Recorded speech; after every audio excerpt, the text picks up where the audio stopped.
hits different, it rewires your mind. New twists, new zones, new loot to find. Classic but still old school by design. We queue for hours and still we cheer, cause when that login hits we're finally here. No RNG fest, no retail mess, just raw gameplay and the real damn test. All classic plus, no fuss or fire. Epoch's here, take us higher. New content but the vibe's still true. Grinding 60, that's what we do. All classic plus on fire. Epoch's here, take us higher.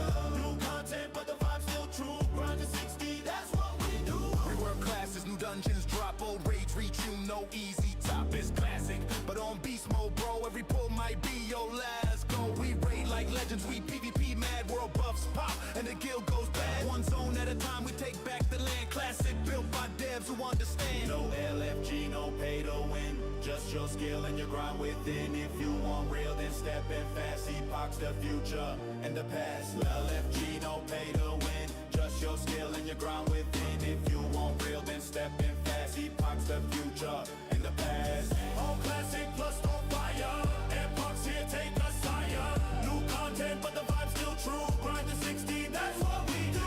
All classic plus on fire. Epoch's here, take us higher. New content, but the vibe's still true. Grind to 60, that's what we do. All classic plus we feel that flare. Epoch ain't just another name. It's classic, but with boss moves too. No shortcuts, just me and my crew. All classic plus we feel that flare. Epoch ain't just another name. It's classic, but with boss moves too. No shortcuts, just me and my crew.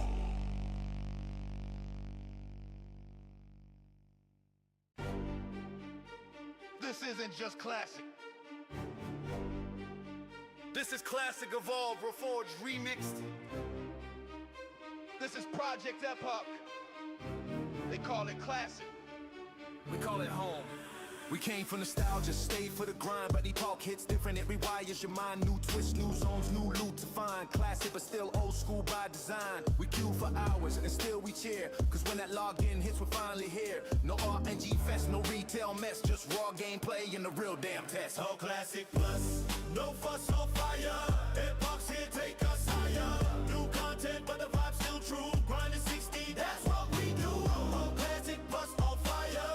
Epoch's here, take us higher. New content but the vibe's still true. Grinding 60, that's what we do. Rework classes, new dungeons drop, old rage reach you, no easy top is classic. But on beast mode bro, every pull might be your last go. We raid like legends, we PvP mad, world buffs pop and the guild goes bad. One zone at a time, we take back the land. Classic built by devs who understand. No LFG, no pay to win, just your skill and your grind within. If you want real, then step in fast. Epoch's the future and the past. LFG, no pay to win, just your skill and your grind within. If you want real, then step in fast. Epoch's the future and the past. All classic plus on fire. Epoch's here, take us higher. New content, but the vibe's still true. Grind to 60, that's what we do.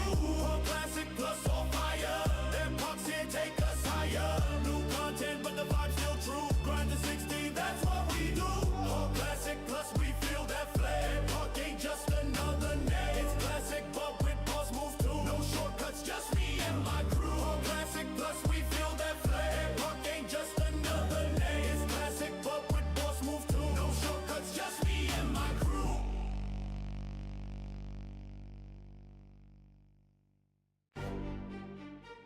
This isn't just classic. This is classic evolved, reforged, remixed. This is Project Epoch. They call it classic. We call it home. We came for nostalgia, stayed for the grind, but Epoch hits different, it rewires your mind. New twists, new zones, new loot to find. Classic but still old school by design. We queue for hours and still we cheer, cause when that login hits we're finally here. No RNG fest, no retail mess, just raw gameplay and the real damn test. All classic plus, no fuss or fire. Epoch's here, take us higher. New content but the vibe's still true. Grinding 60, that's what we do. All classic plus on fire. Epoch's here, take us higher. New content but the vibe's still true. Grinding 60, that's what we do. Rework classes, new dungeons drop, old rage reach you, no easy top is classic. But on beast mode bro, every pull might be your last go. We raid like legends, we PvP mad, world buffs pop and the guild goes bad. One zone at a time, we take back the land. Classic built by devs who understand. No LFG, no pay to win, just Just your skill and your grind within. If you want real, then step in fast. Epoch's the future and the past. LFG, no pay to win. Just your skill and your grind within. If you want real, then step in fast. Epoch's the future and the past. All classic plus on fire. Epoch's here, take us higher. New content, but the vibe's still true. Grind to 60, that's what we do. All classic plus on fire. Epoch's here, take us higher. New content, but the vibe's still true. Grind to 60, that's what we do. All classic plus we feel that flair. Epoch ain't just another name. It's classic, but with boss moves too. No shortcuts, just me and my crew. All classic plus we feel that flair. Epoch ain't just another name. It's classic, but with boss moves too. No shortcuts, just me and my crew.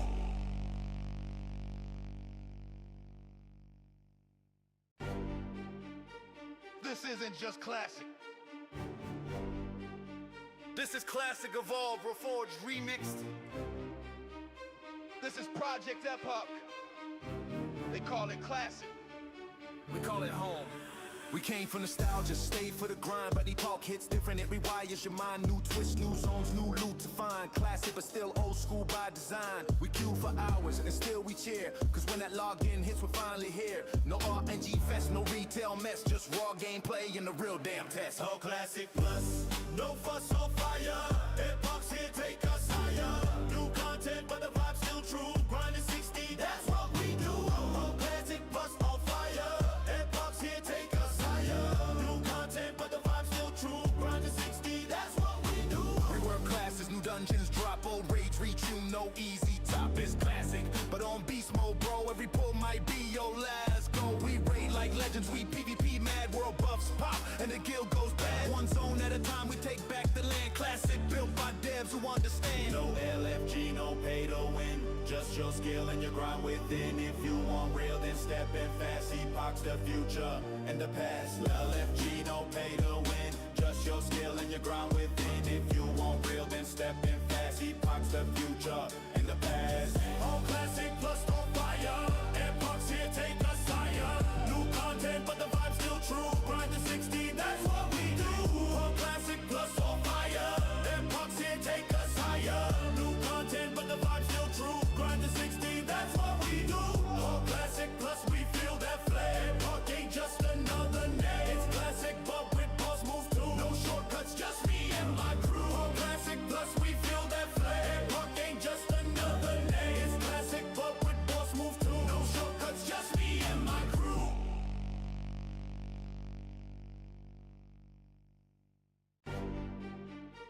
This isn't just classic. This is classic evolved, reforged, remixed. This is Project Epoch. They call it classic. We call it home. We came from nostalgia, stayed for the grind, but Epoch hits different, it rewires your mind. New twists, new zones, new loot to find. Classic but still old school by design. We queue for hours and still we cheer, cause when that login hits we're finally here. No RNG fest, no retail mess, just raw gameplay and the real damn test. All classic plus, no fuss on fire. Epoch's here, take us higher. New content, but the vibe's still true. Grind to 60, that's what we do. All classic plus on fire. Epoch's here, take us higher. New content, but the vibe's still true. Grind to 60, that's what we do.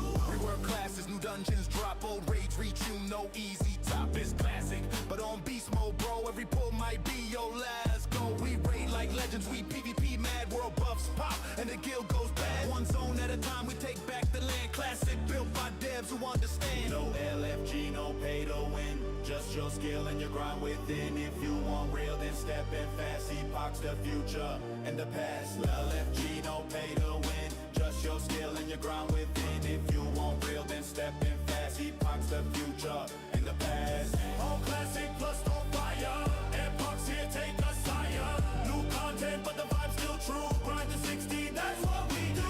All classic plus on fire. Epoch's here, take us higher. New content, but the vibe's still true. Grind to 60, that's what we do.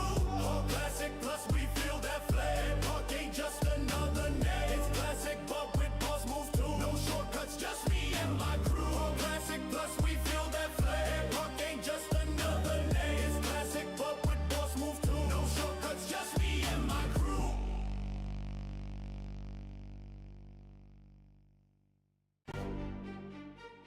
this isn't just classic. This is Classic Evolved, Reforged, Remixed. This is Project Epoch. They call it classic. We call it home. We came for nostalgia, stayed for the grind, but epoch hits different, it rewires your mind. New twists, new zones, new loot to find. Classic but still old school by design. We queue for hours and still we cheer, cause when that login hits we're finally here. No RNG fest, no retail mess, just raw gameplay and the real damn test. All classic plus, no fuss or fire. Epoch's here, take us higher. New content, but the vibe's still true. Grinding 60, that's what we do. All classic plus on fire. Epoch's here, take us higher. New content, but the vibe's still true. Grinding 60, that's what we do. Rework classes, new dungeons drop, old rage reach you, no easy top is classic. But on beast mode, bro, every pull might be your last go. We raid like legends, we PvP mad, world buffs pop, and the guild goes bad. One zone at a time, we take back the land. Classic built by devs who understand. No LFG, no pay to win. Just your skill and your grind within. If you want real, then step in fast. Epoch's the future and the past. LFG, no pay to win. Just your skill and your grind within. If you want real, then step in fast. Epoch's the future and the past. All classic plus on fire. Epoch's here, take us higher. New content, but the vibe's still. Awesome. Nice. Just gotta check if my stream is 1 second, just gotta check if the stream is running correctly.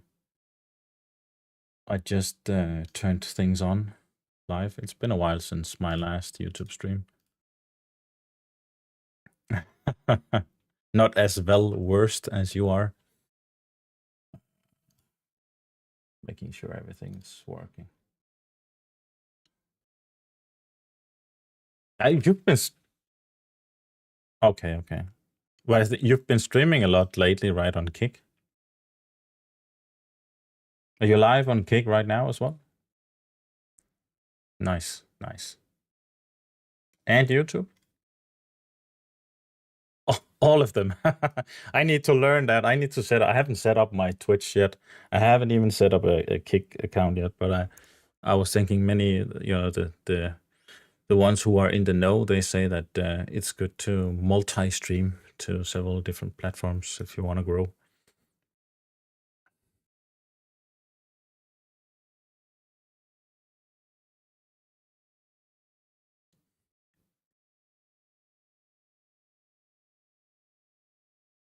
Yeah, okay, yeah. I actually wanted to pick your brain. We can do that some other time, but about, YouTube growth and your strategy and how you do stuff and everything. I think I could probably learn a lot from from you. But yeah, man, you did an awesome job with your YouTube channel with what are you sitting at, around 55,000 or something? Yeah. That is pretty good.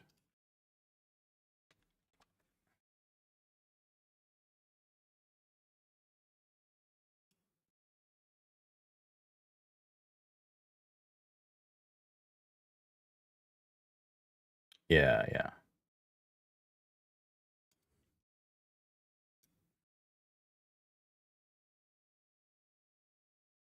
Yeah, those. Yeah. We should definitely do that as well.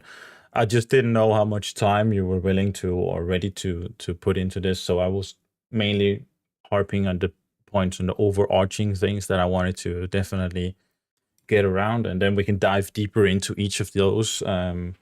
So I'm definitely down for that, for sure. I actually updated my bullet points. You want me to send them to you on Discord? I added a couple things. I'm not finished adding everything, but I did add a couple of stuff.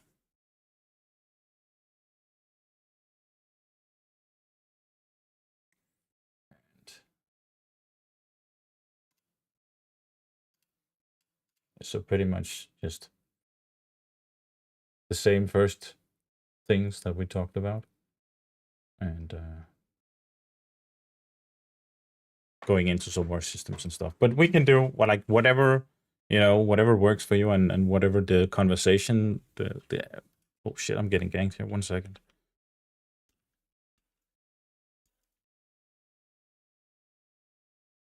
Have you tried Epoch yet?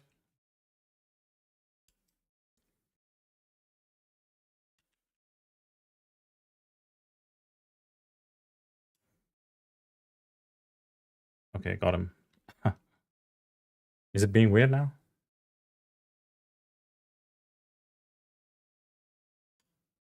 Hmm.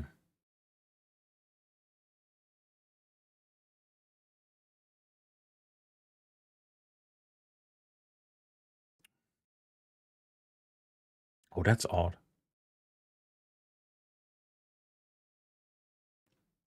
Is it when you multi-stream, or is it just like in general with YouTube? Oh, that's odd. I haven't had at least of what I know of, I haven't had any issues with YouTube.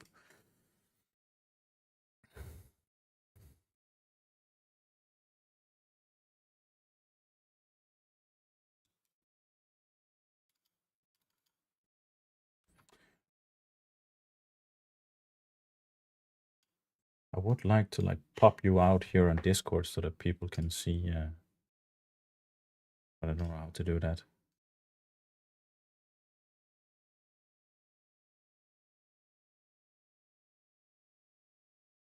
It's always some management thing, setting up things and making them work.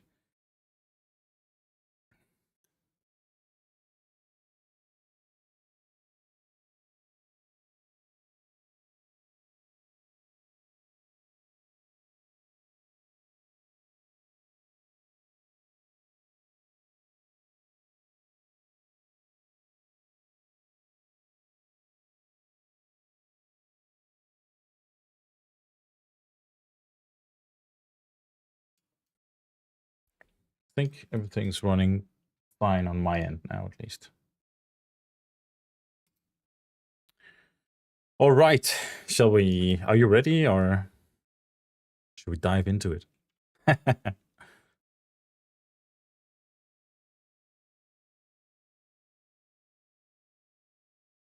Yeah, for sure. No problem.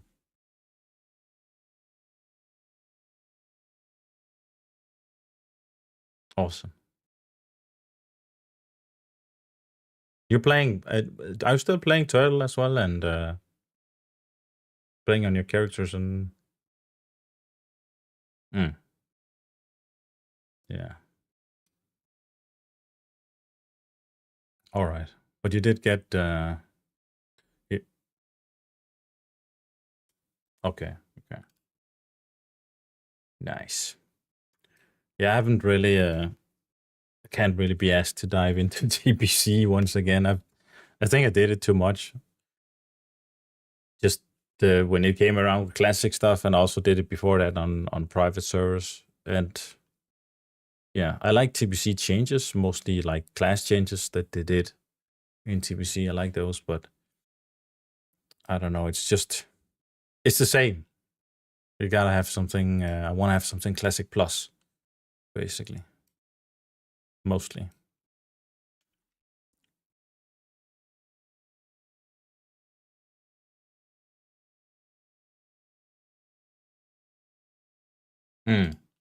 Yeah.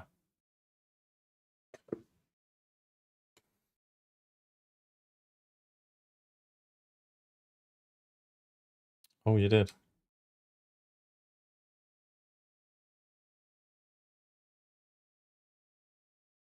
Yeah, I think a lot of people also went hard when TBC came out, and all the tournament grind. That really that's a tough one. I think so many.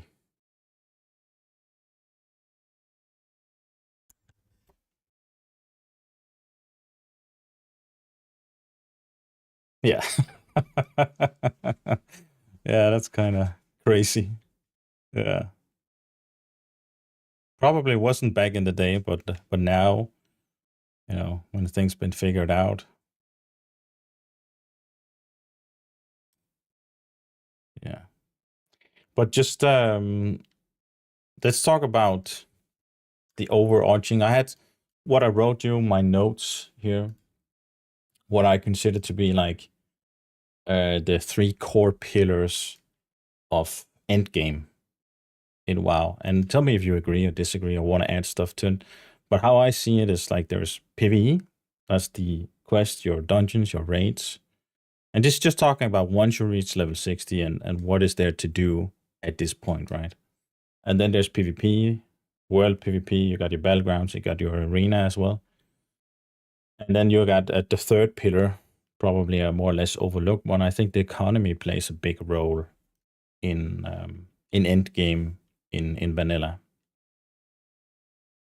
And I think it's important to preserve all three, in my opinion, and make sure that you don't introduce stuff like WoW tokens and stuff like that, because that kind of breaks the economy of the game.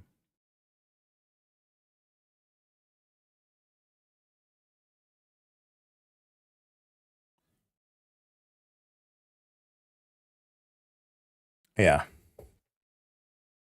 That's kind of what, when I thought about it, what I, in my opinion, could break it down to as like the main core things you end up doing at endgame. Either you're doing maybe a mix of all three, and either it's a PvE sort of thing, like you do your raids or your dungeons and your heroics, or maybe there's some like now in retail there are delves instead of dungeons, if I'm correct, right?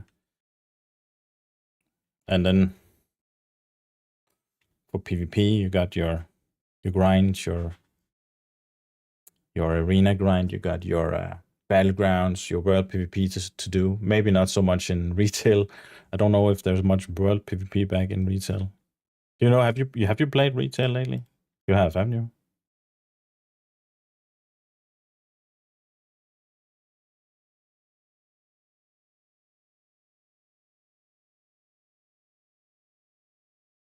Yeah. Okay. So you don't know if there's any like world PvP, if that's even a thing anymore.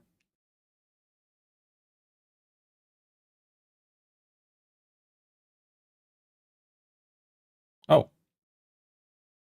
Okay.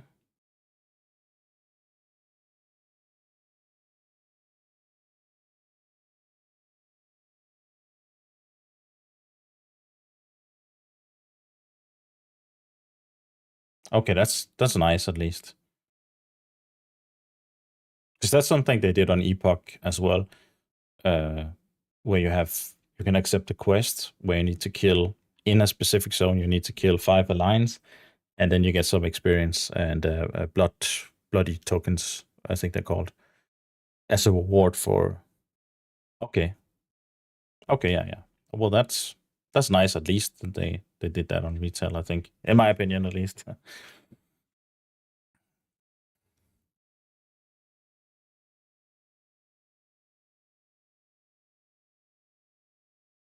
All right.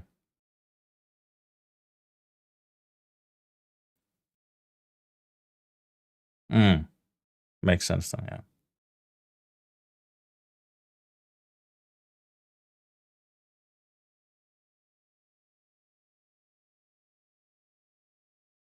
Okay. Yeah. But at least there's something like that to do. I think I stopped when Shadowlands came. I think that's in the middle of Shadowlands. That's where I stopped playing retail, and haven't played Dragonflight, and haven't played any of the War Within. And it's Midnight's coming now. That's the one that's coming soon, right? Yeah.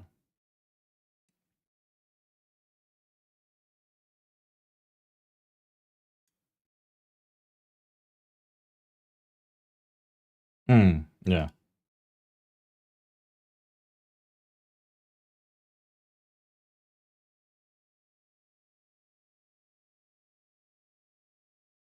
I see. Somebody says that they can't hear you in my chat. So let me just see if I can fix that.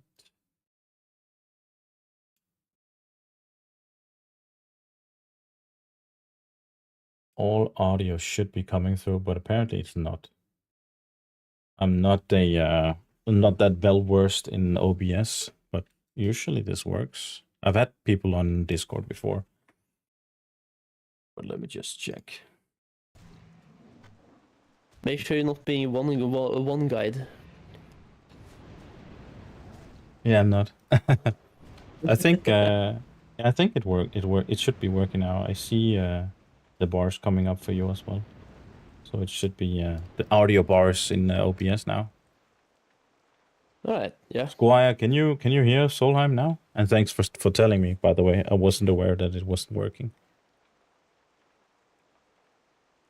I personally believe like last time we had actual world PvP in retail was probably Legion, and that was the good times. After that, the closest we've had is probably World Quests. Even Shadowlands as well had a couple of those. Yeah. Yeah, but yeah, I don't really remember much actually from Shadowlands in terms of world PvP and stuff. But you say they had some. They did have World some. Quest, yeah. Yeah. Okay. But it hasn't really been much of a priority, I think, since Nope. since vanilla actually.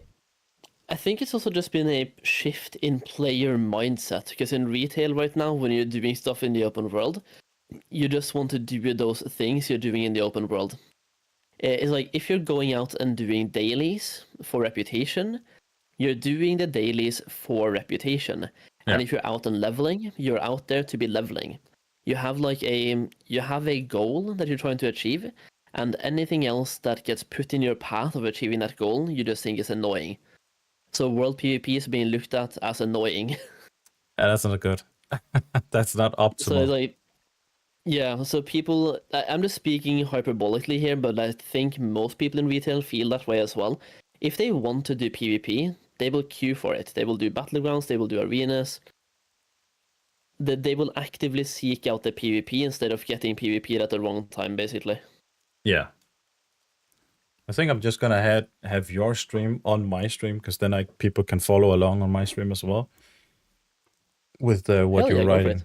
That's yeah, but definitely I think that's it's something that needs attention, because if you really think about it, at least from my perspective, those three, like PvE and PvP is kind of half of the game, and Yeah. I think if you're just focusing on PvE, you're missing out on the other half of the game. I'm not saying that everyone should want to do PvP, and vice versa. Not everyone shouldn't want to do PvE, but those are, has always been the options you have at end game, accompanied by gold making.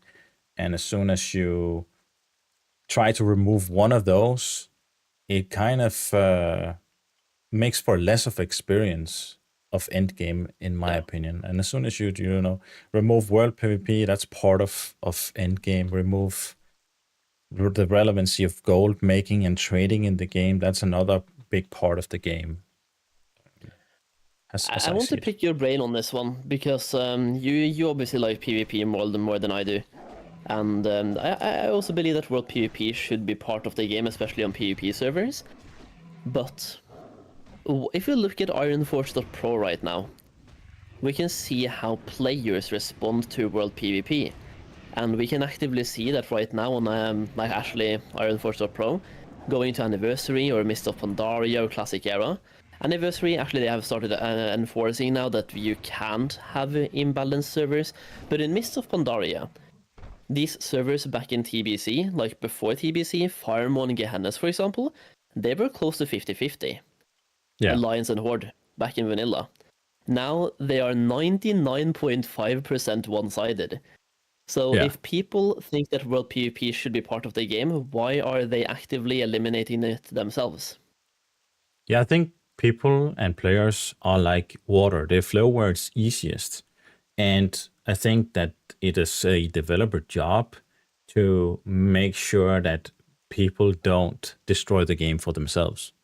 Because people will do whatever is most effective and will try to avoid things, even though some people, if just half people, say half of the people on a PvP server, doesn't really maybe enjoy PvP to the same extent, and then those half leave, the rest will stay, and then that's enough to kind of ruin the server for the rest of the people staying there, so they start migrating off as well.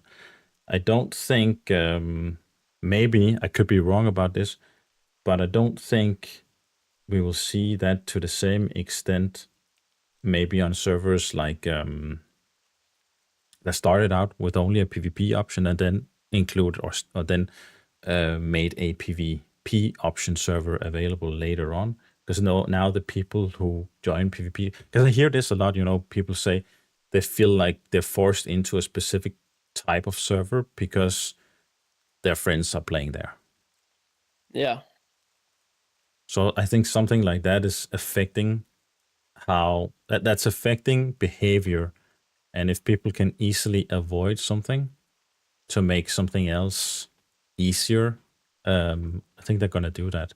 Same with boosting. I'm not gonna, even though I know it ruins the game, but if Classic Plus comes and mages can still boost me to level 60, why would I gimp myself? It's like, Yeah. And like people choose the path of least resistance. yeah, they do. It's I think that's part of the if thing, you at least. Yeah. yeah, but it's like the same thing in real life as well. If you have two paths you can walk right now, and the end goal, they both lead to the exact same place, and path 1 takes you 2 hours. Path 2 takes you 10 minutes, but you get kicked a couple of times along the way. Like, which path do you take? Yeah. Exactly. You take the path that takes you to the goal the fastest, as long as there's not permanent damages along the way. Yeah. I agree. I completely agree. Everything needs to be balanced as good as possible. And I think something like enforcing faction balance,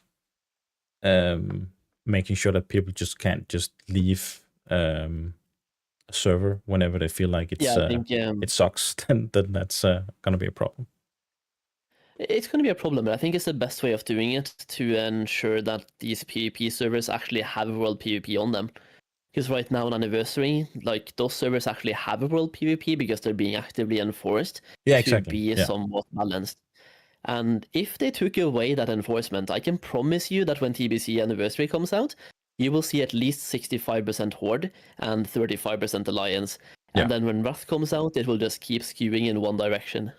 Yeah, completely agree. And then they will end up exactly where Mr. Pandaria is now, where Gehennas is only Horde and Firemo is only Alliance, for example. Yeah, they need when to it comes have to world factions PvP, enforce the balance thing, definitely. Yeah. But also, when it comes to world PvP, how do you feel about Turtle's War Mode? I'm not a fan, mainly because of the infamous or famous blue walling. I don't know if you've heard of that. Never heard of. So apparently there's something on the PvE server called blue walling, and I caught on to that on the Discord and forums and stuff, where people, they're saying that the thing you can do, if you're flagged for PvP, let's say you flag yourself for PvP, someone who's not flagged for PvP can now attack you, which is fine, because then you think, well, now I can attack him back, which would make sense, and you can also attack him back. The problem with this is, like, he can run around you while you're grinding your mobs and wait until you're low health and then just go up to you. You can't do anything preemptively to attack him or stop him from just one-shotting you whenever you're low. That's one thing. And the other thing is, since he didn't flag himself for PvP at a battle master, how I've gathered it, or how I think it works, is now that if he attacks you and kills you, and he just has to wait now 5 minutes before he is unflagged for PvP again. So once you corpse run back to your corpse thinking, now I can kill this guy because he killed me, and now he's flagged himself for PvP. But apparently I don't think that's the case, actually. So they need to fix that, in my opinion. Yeah, after 5 minutes you get unflagged if you flag by just attacking someone. But what if we take War Mode from Turtle as a base, but we build upon it? And what I'm thinking here is we do exactly what you said now, we fix that. So you make it so that you can only engage in PvP when you're flagged for War Mode. And you have to actively go to a main city to flag yourself for War Mode. Yeah, I know there's a lot that of... would kind of take away the whole blue walling thing. Definitely, and I think that's how it should work. So in Classic Plus, for example, if you're trying to transfer this to Classic Plus, right? So in Classic Plus, how would you feel about just not having a server type, but having war mode and The- being able to flag in the capital city only? Yeah, I think I would be down with that. I think that the problem with it is, what if people just never flag themselves? And Yeah, you need to have incentives for it, yeah, absolutely. you need to have incentives, exactly. And I think if you have incentives, I think that's a good thing. What should the incentives be? I am not sure. I don't know, honestly. But there needs to be some incentive for sure. Yeah, like the incentive while leveling is going to be easy. Just give people 10% XP and that's it. Like Yeah. then they level faster and everyone wants to level faster. But you also need to have a level 60 incentive, and that's where the problems comes in. Yeah, true. Maybe it should be a way of acquiring gold or maybe gear. Yeah. One of those, probably. Yeah. You could even take a page from Ascension's high risk, potentially. I don't really like that system myself, but you can like No, me neither. think about the system and then you can build upon it in a different way. Yeah, because I think they got war mode, and then they got their war mode plus, or whatever you want to call it, which is the high risk war mode, where you actually lose your gear if you die or use parts of your gear. Yeah, that's a very it's a very interesting way of going about it, for sure. Yeah. I've also mentioned this to a couple of other creators as well, and it feels like everyone who's either heard about it or played the Turtle as well, they are just more and more like positive towards war mode, because once you actually play with it, you realize how good it is, because now PvE and PvP players, they can live together in the same place, and the server just feels more popular overall, and it leaves the choice of PvP completely in the player's hands. And it's also like, if I don't feel like PvPing, I can take a week of no war mode, and then after a week I can put war mode back on as well. Yeah. Because right now, if I leave a PvP server to a PvE one, it is a permanent decision. I can never go back unless I level up again. Yeah, that's bad in my opinion. There should be you should be allowed to toggle it. I think, of course, there needs to be maybe a incentive to not toggle it off again. That's what they did on Epoch. There is a gold sink involved with trying to toggle it off again. So maybe it's not. They kind of want to incentivize that you make your decision and you try and stick to that decision. And I think I agree a little bit with that. I think that maybe it's a good idea. I'm not really very opinionated on that. But I think that could be a good thing. So that whenever, like to me, I don't really mind if they do or don't do anything, but I'm just thinking about what could be best for the game overall. yeah, Because for me, if Classic Plus comes out the way it is now with the PvP and PvE server, I'm probably going to start on a PvP server, and because I stream and make content, I'm going to get ganked quite often, and I'm going to rage quit, go to a PvE server, and play there instead. yeah. That is exactly how the cycle is going to be. I heard that from a ton of streamers as well. And I can definitely imagine you being completely unable to play the game, because with this amount of viewers, you'll just get ganked constantly. Yeah, and then think about people that have way more viewers than me as well. Like, they get ganked even more often. Yeah, definitely. It is just not a good time. And you also have people that literally stalk you offline as well, just to like find out where you are. Yeah. Once they know your character names and shit. I think one of the biggest things, in my opinion, they should have done from the beginning is because what I think people have an issue is, it's actually not so much the fair PvP, fair and square PvP, 1 versus 1 at your own level or close to your own level, maybe even 1 versus 2, because sometimes if you're good at PvP, you can pull that one off. You might even, if you're a god, amazing. You could pull off. That happened to me. Sorry? That happened to me in Seasonal Discovery twice, and I loved that. That was amazing. That really is an awesome feeling.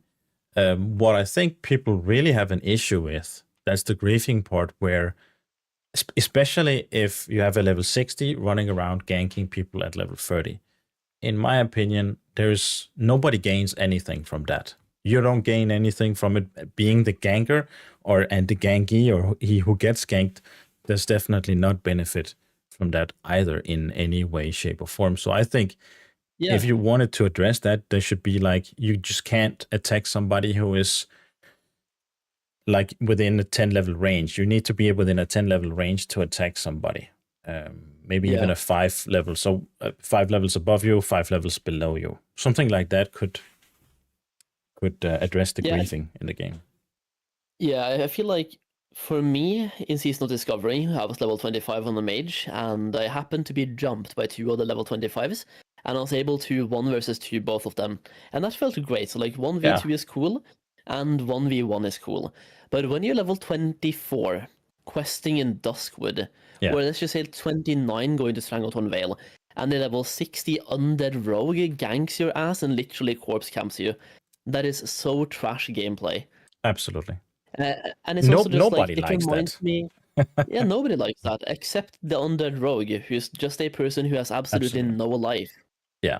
It's like a grown ass man who is a pro at soccer going to a football game for children and then owning them 100-0 and then celebrating.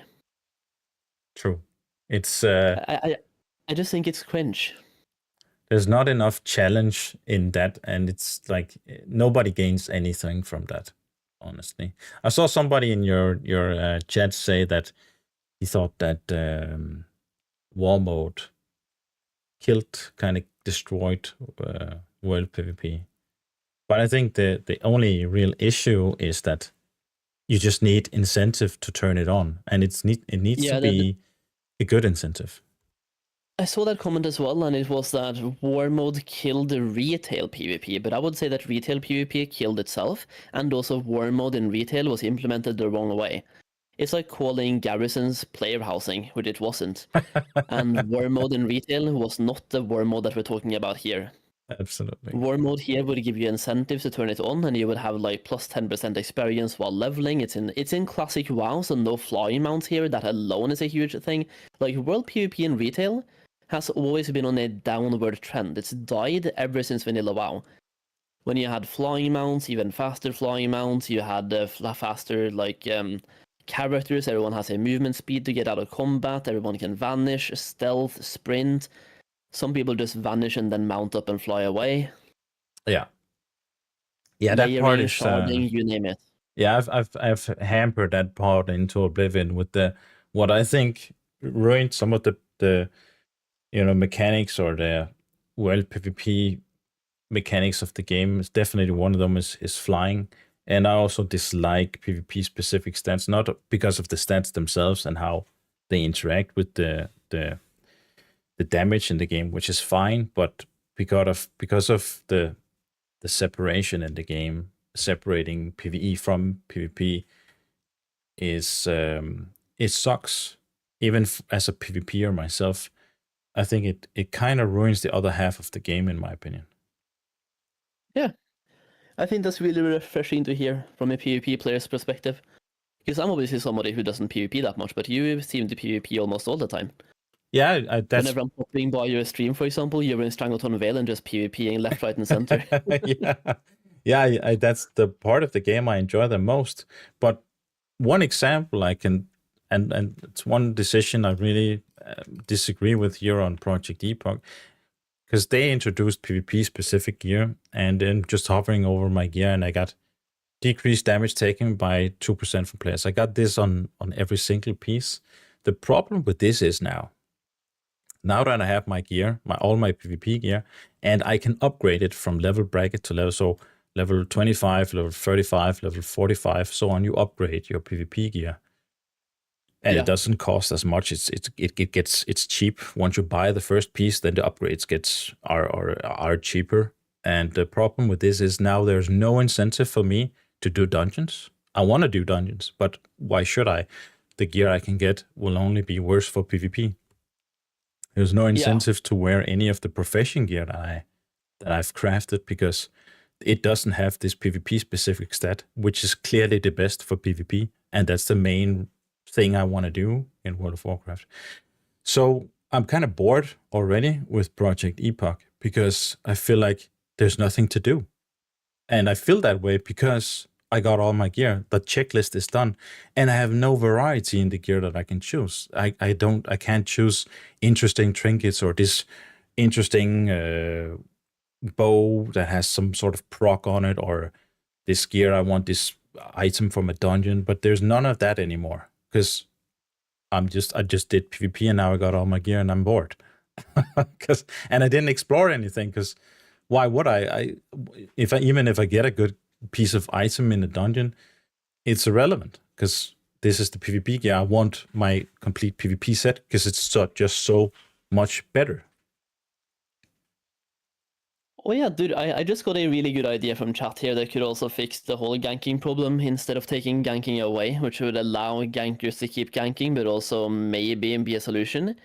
It would be hard for Blizzard to implement, actually, no it wouldn't, but I doubt they will, but it's a good idea. Yeah. If a level 60 ganks a level 30 in war mode, for example, or even just in this case a PvP server, it should put a bounty on the ganker. So that one is broadcasted on the server, and that player can now be hunted for rewards.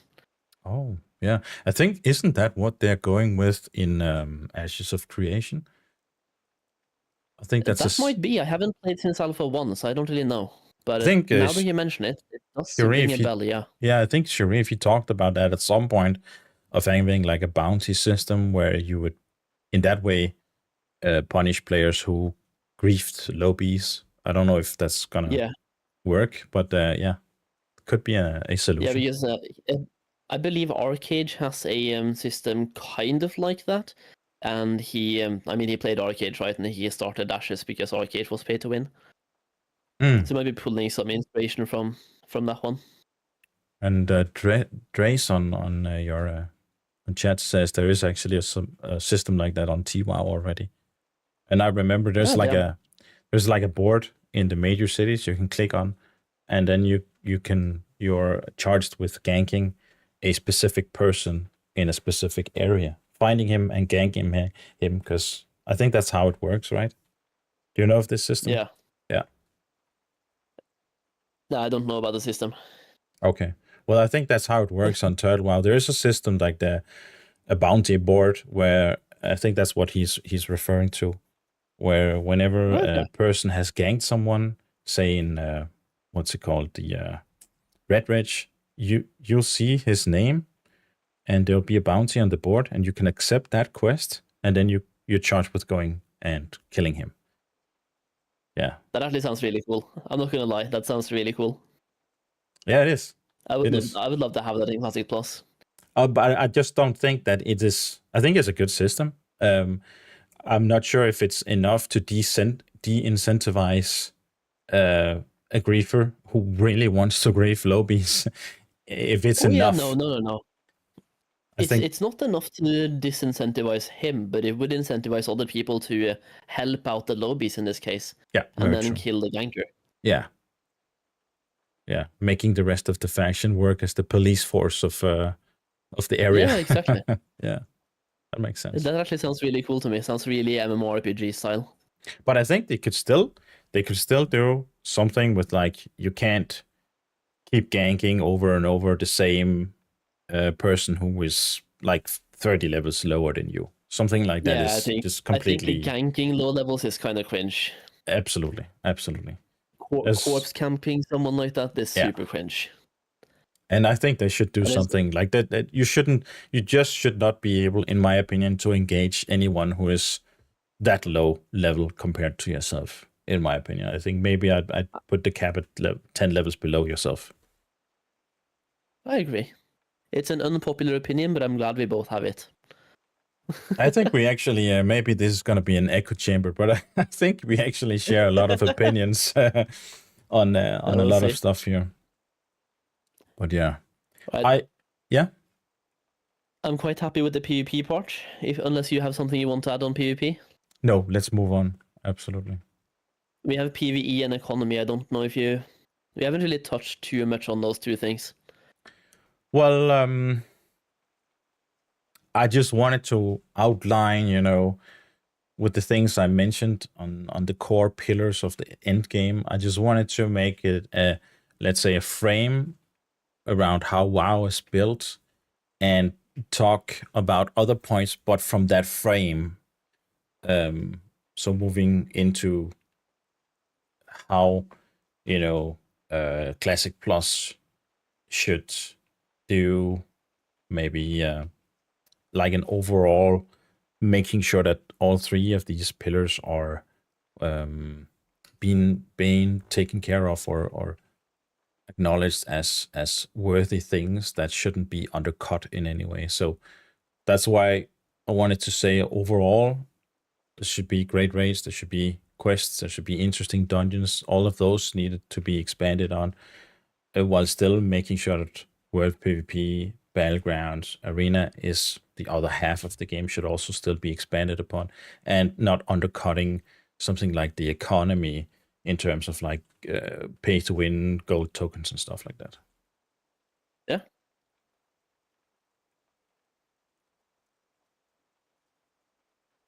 I agree.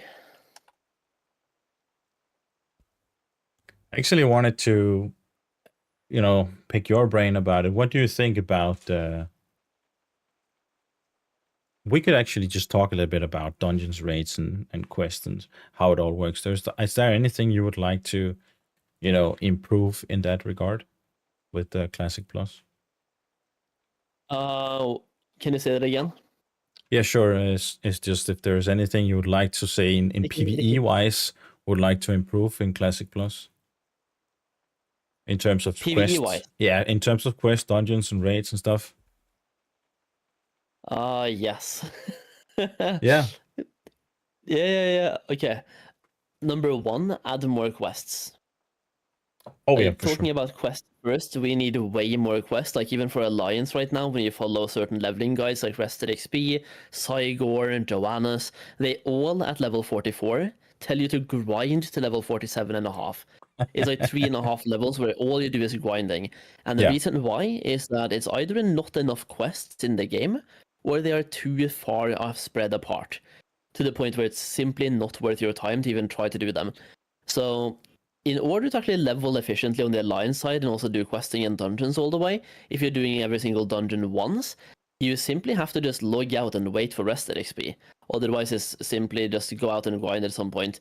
So we need more quests to make the leveling experience more fleshed out. Just like finish the leveling experience, make it a one journey where you just follow a storyline or two from start to finish, instead of going out and grinding. That part to me is so dumb.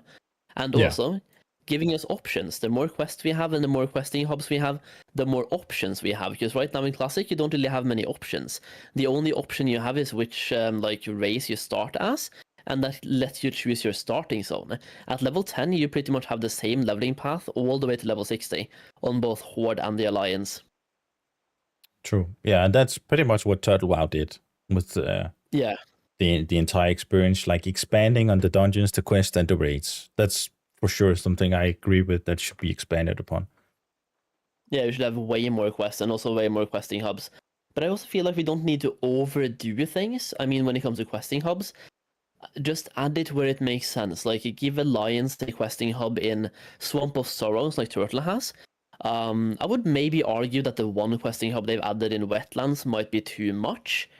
Or at least there might be too many quests in Wetlands now, I'm not too sure. But I also want to see a questing hub, like another one in Dustwallow. Like the one we have in, is it Wrath pre-patch, I think? We have a questing hub in Dustwallow. That I'm Yeah, not sure I if we think have so. that one in Turtle, I'm That not sure. Mud's pocket. Yeah, Yeah, I like can't that one is remember really if. cool, I think. Yeah, I agree. Is it a neutral one? I think it is, right? The goblins and stuff. Yeah. Yeah, I think It turns neutral in Wrath, I think. yeah, I think that's a good idea too. I think it was introduced in TPC, or maybe it was Ref. I can't remember. Yeah, Doesn't same, matter. I can't remember. But yeah, I agree. I'm not sure why do you think there could be. Can there be too many quests? And if so, why? Yeah, there can be. Like, if you go to a zone and you suddenly have like 100+ quests to choose between, it can be too much.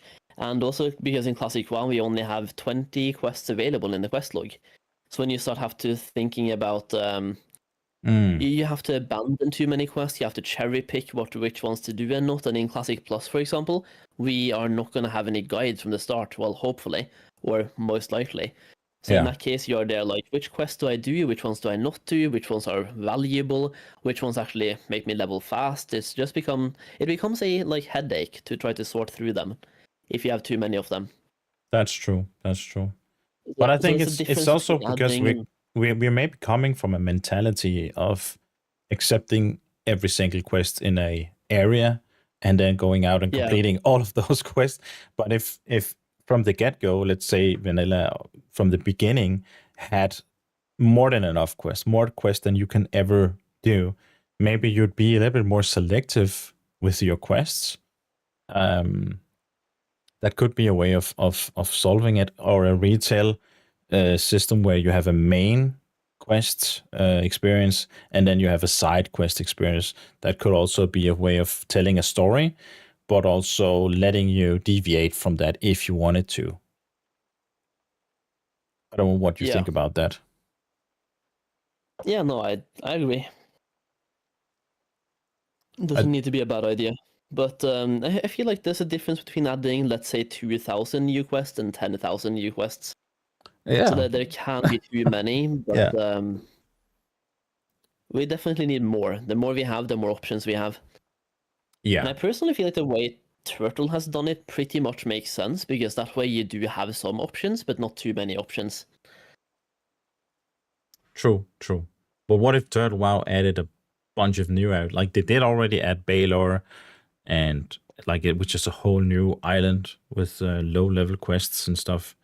But if they started, I don't know if I would. I'm actually not too opinionated on that. If I would hate it if there were way too many quests, because maybe I just think, but that's maybe a me mindset, because I don't mind there being a lot of quests that I don't have any feeling of.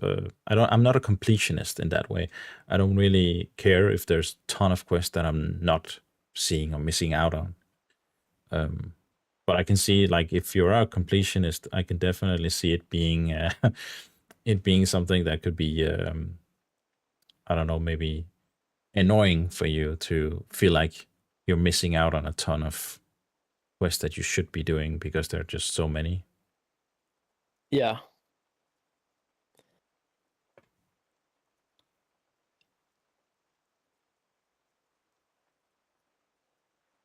But it's a interesting debate, none the least. Like, having, like, what do you guys in chat think? Should there be a ton of quests, or should there just be a handful of quests, like finishing zones and stuff?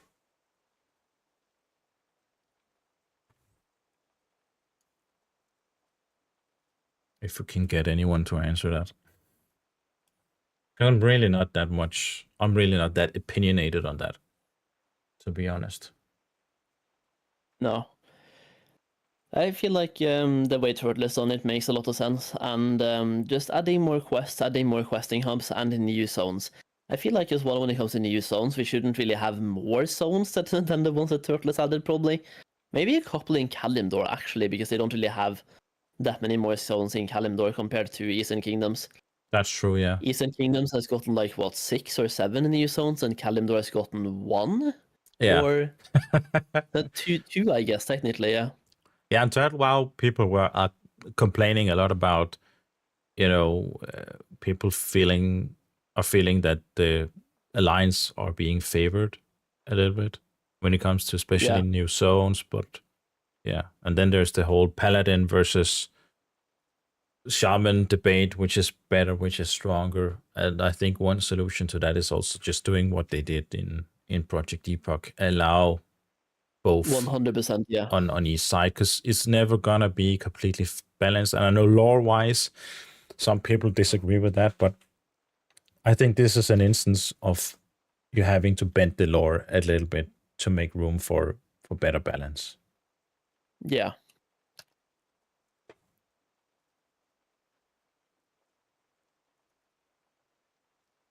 Yeah, and also, like, lore-wise, I think it makes sense. Like, all they have to do here is spin paladins to make sense for either Tauren or undead, right?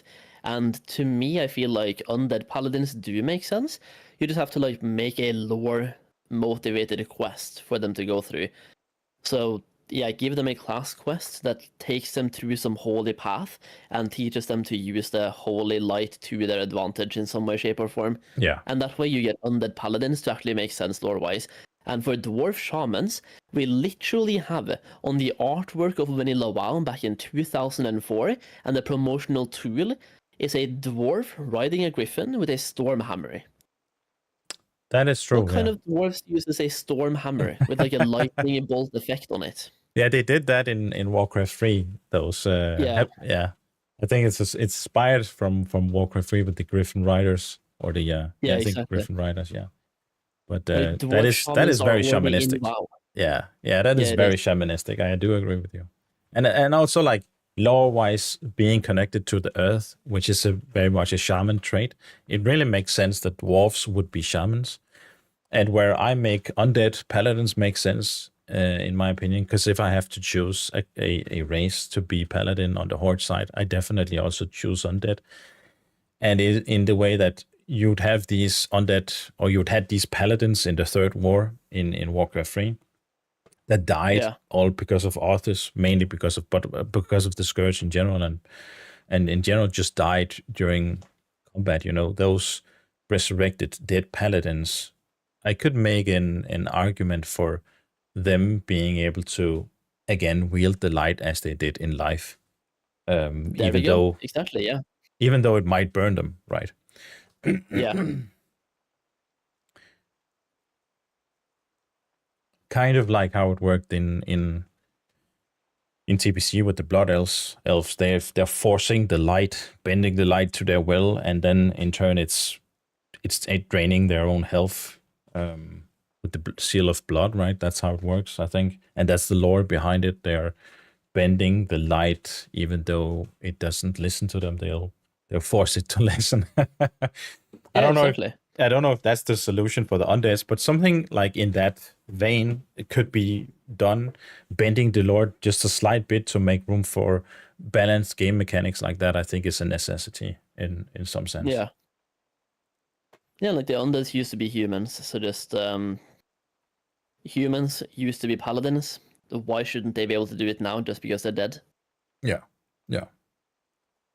That's at least also how I make sense of it. Yeah.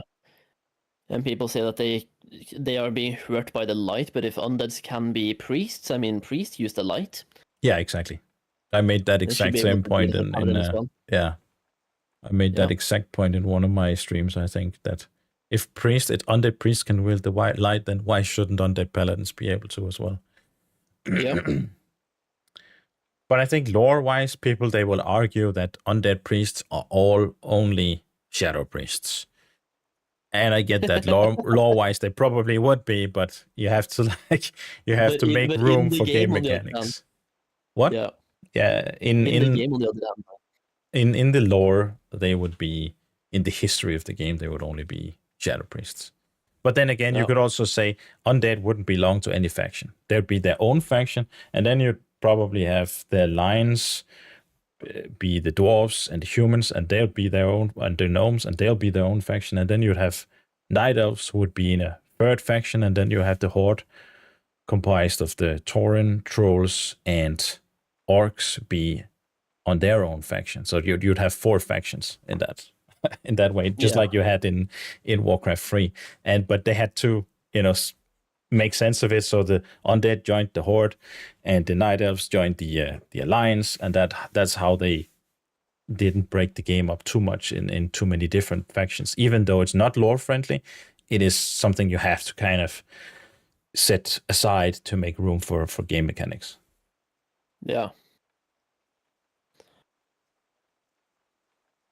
All right, I've written down some stuff here when it comes to quests and quest hubs, and I kind of want to hear your opinion on this. I've written down in parentheses, so like inspiration from Turtle, Wrath pre-patch, and Cataclysm, Azeroth revamp.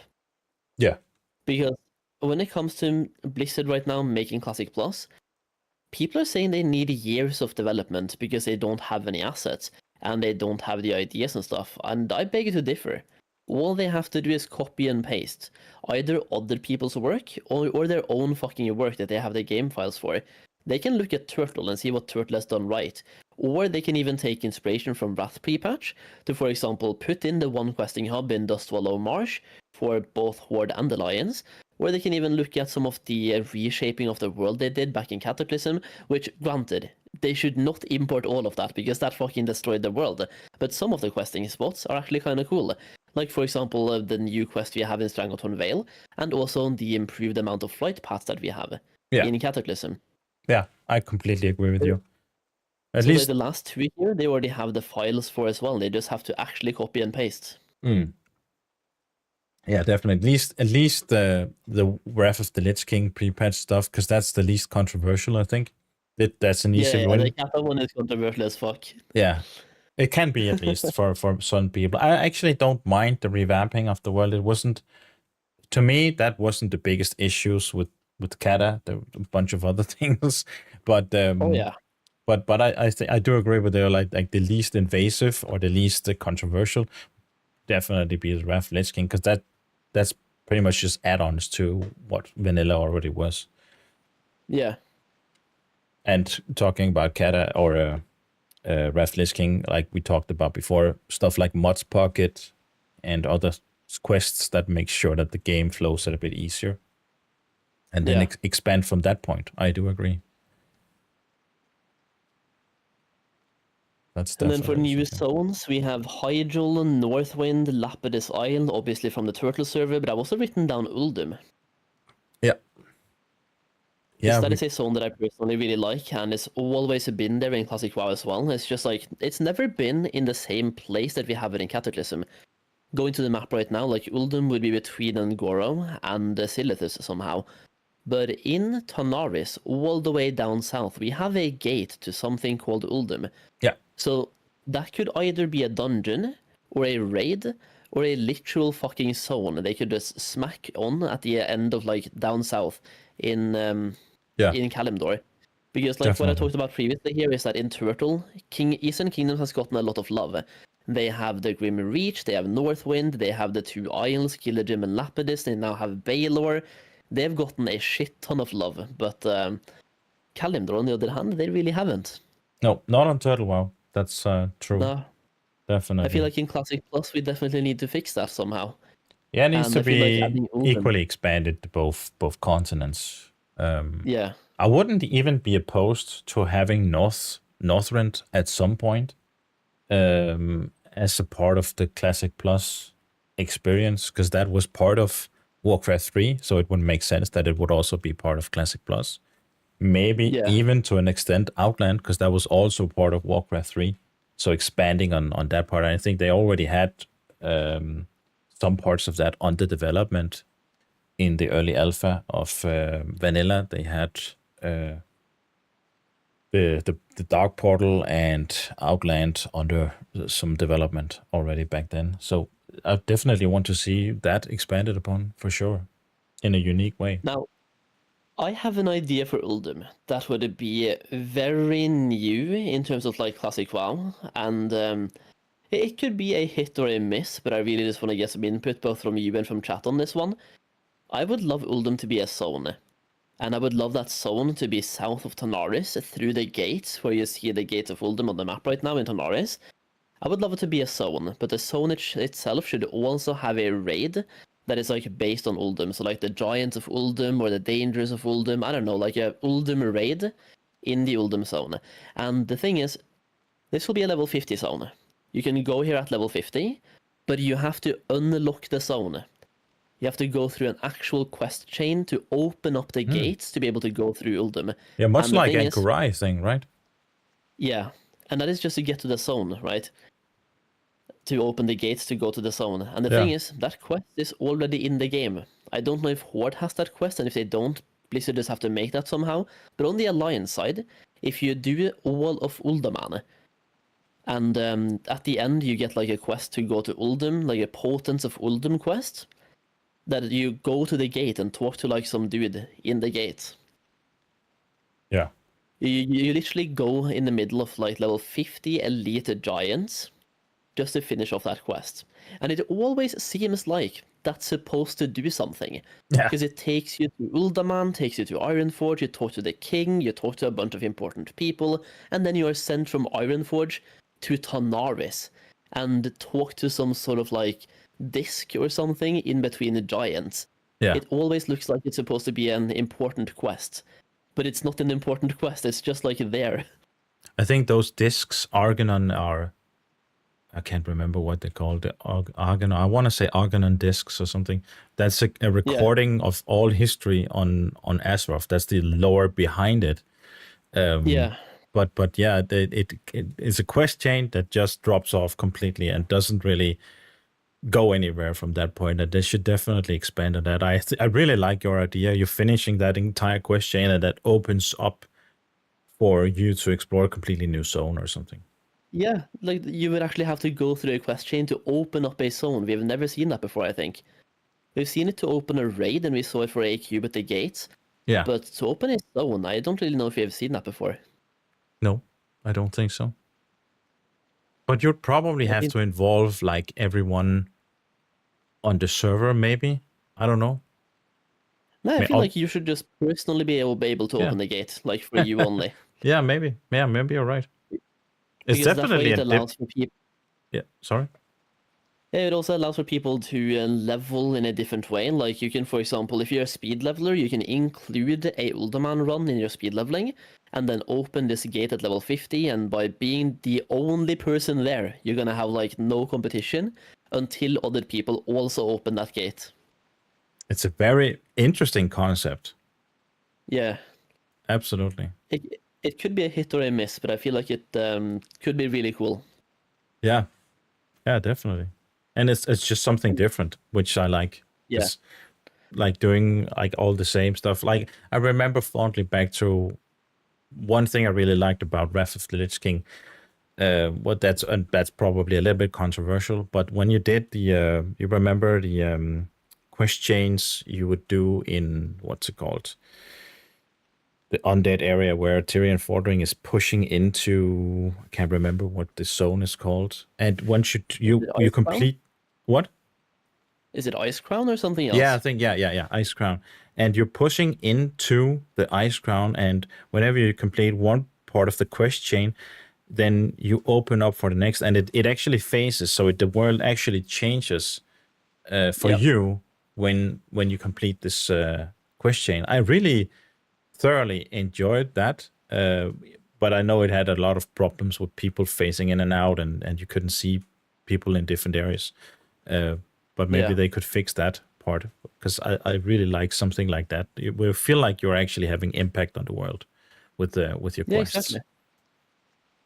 Yeah, exactly. That's what I feel as well. It could be really cool to see. Yeah. And they just have to like lesser the amount of the zone that would be personal. Not layer, but like, what do you call it? Like a shard. Yeah, exactly.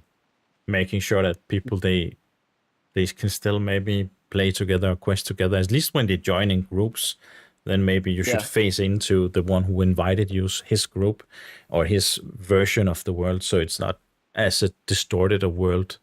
I don't know. There are maybe many systems that you could do. I think, don't they do this in retail as well, where you can still see each other, but the surrounding world just changed? Yeah. You get invited to the guy who like starts the thing. You're on his world basically. Yeah. There are a couple of situations where that doesn't work, just because like spaghetti code. But for the most part, you are on the guy who invites his world. There are sometimes you will have to be on the same quest chain as well, though, to be on the exact same part of a certain quest, but that's really rare. Yeah. I'm just gonna take a quick piss break, Solheim. I'll be right back. Okay. I will keep chatting in the meantime. So we've gone through questing here, we've gone through questing hubs, we have talked about zones. Something I want to talk about here right now is dungeons. So I'm just going to keep talking while he's not here because I want to talk about dungeons. I feel like we should have a lot more dungeons. A lot might be pushing it. If you guys had any input here, chat, how many dungeons would you like to see in Classic Plus? Like, in addition to the ones we already have. Do you want to see 1 new dungeon, 5, 10, 20? Give me a ballpark number. Because to me, I feel like roughly 10 dungeons would be personally enough. Maybe like 7 or 8 dungeons to do while leveling, and then 2 or 3 at the end of the game. Because to me, I feel like we should keep the old content relevant. That's part of what Classic Plus is. It's classic with like a plus on top. But what do you think? Should we have 20 new dungeons, a bunch of new dungeons, or just like a couple new dungeons?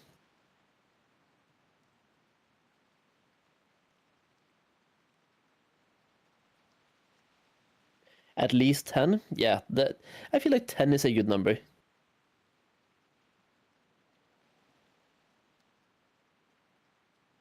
3 to 4 endgame and 5 to 6 leveling dungeons, so like once again between 8 and 10.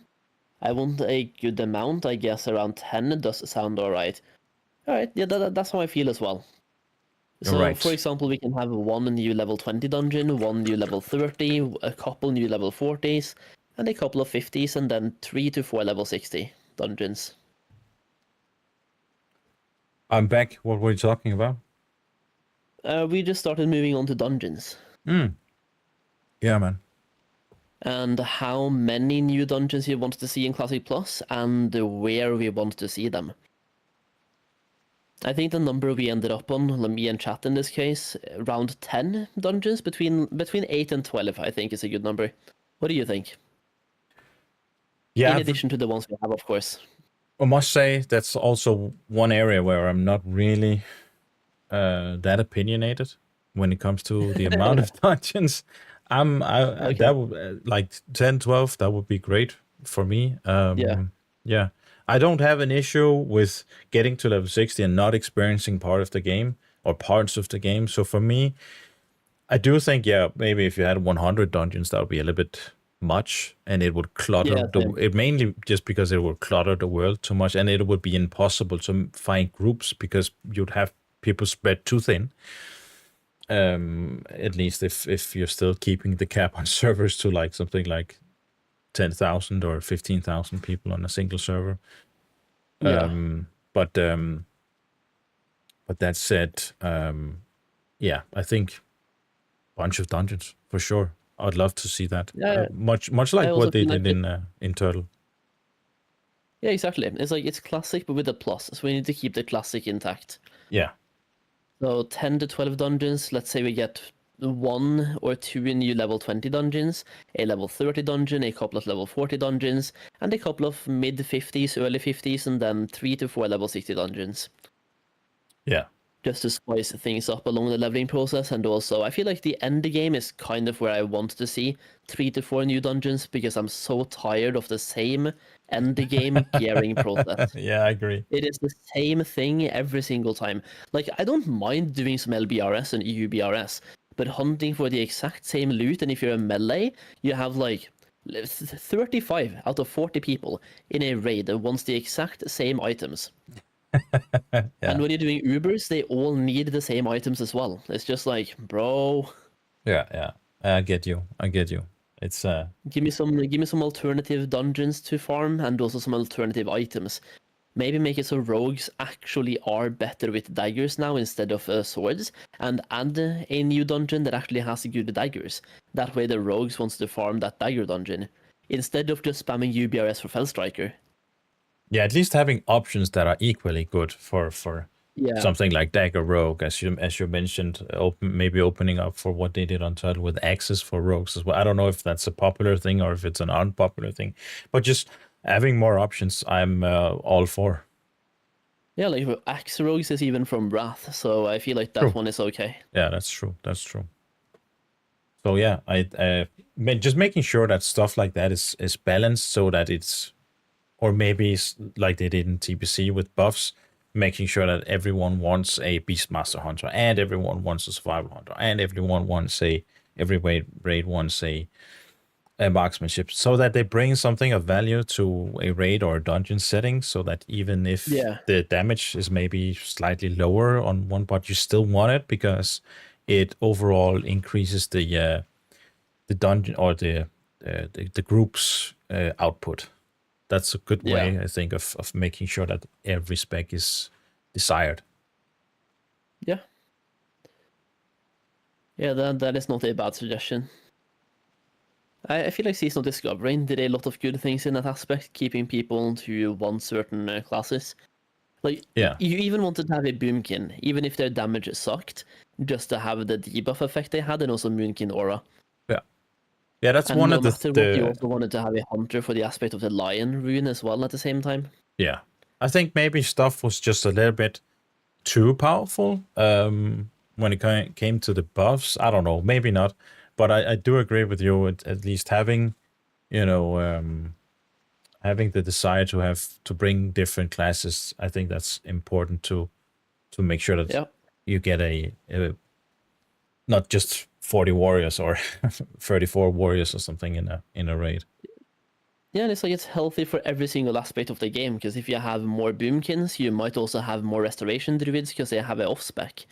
And you also suddenly have more casters, so when a caster loot drops, people actually use it. Because right now, when you have a raid with 30 warriors, that is not even hyperbolic, by the way, 30 warriors, 2 rogues, and like a couple of mages and a couple of healers, like everyone needs the same. When caster loot drops, it's literally being disenchanted. Yeah. Yeah, and to add on to that, I actually think what they did as well with tokens is a fine option for making sure that there's still some use, like say a couple of classes share a specific totem or token that you turn in for that gear is a fine option in my opinion to make sure that, you know, you don't loot doesn't go to waste basically. I think we're going to see that in Classic Plus because they already did that in the Season of Discovery and people loved it a lot. Yeah, I agree with that. I don't see any downside or issue with that. Maybe it's a little bit less immersive because now the item that you wanted didn't drop, but you're still getting, it's just a token and you do a trade in for it. I think it's a fine thing to have. It's so much better. Instead of, let's say you run a raid and you only have one Warlock that raid, and then he already has all the gear he needs, and you only get Warlock gear that raid. Yeah. It literally goes to be it feels bad. It just feels bad. Yeah. Yeah. Getting tokens instead, you can always funnel it to somebody who actually needs it. Or at least the chances are higher that somebody needs it.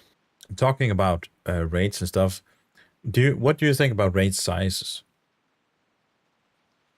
You think that I should like be changed? flexible raid sizes, dude. I do. Yeah, I think I do as well. I think it should be 20 man and flexible up to 40 man. I know it might be not that good of an opinion to have in Classic because people love their 40 man raids. But I want to make one big argument for 20 man and flexible up to 40. If you have 40 people on a raid roster, and suddenly one day 5 people are sick or are having babies on the same day, or I don't know, like 5 people just can't make it to the raid. Yeah. On a regular raid day, that would be cancelled. Yep. But if it's flexible, now the bosses scale down to 35 people, and you can still raid. Or you would have to puck those 5 people, but that's annoying because there's a whole like, what do you do with loot distribution if you have, let's say you have a specific loot system? What do you do with that now? All that stuff is it's annoying for sure. Yep. And also, like, when you pug people as a 35-man guild group, I see so much corruption happening here because people are rolling for their own raid members inside inside raids.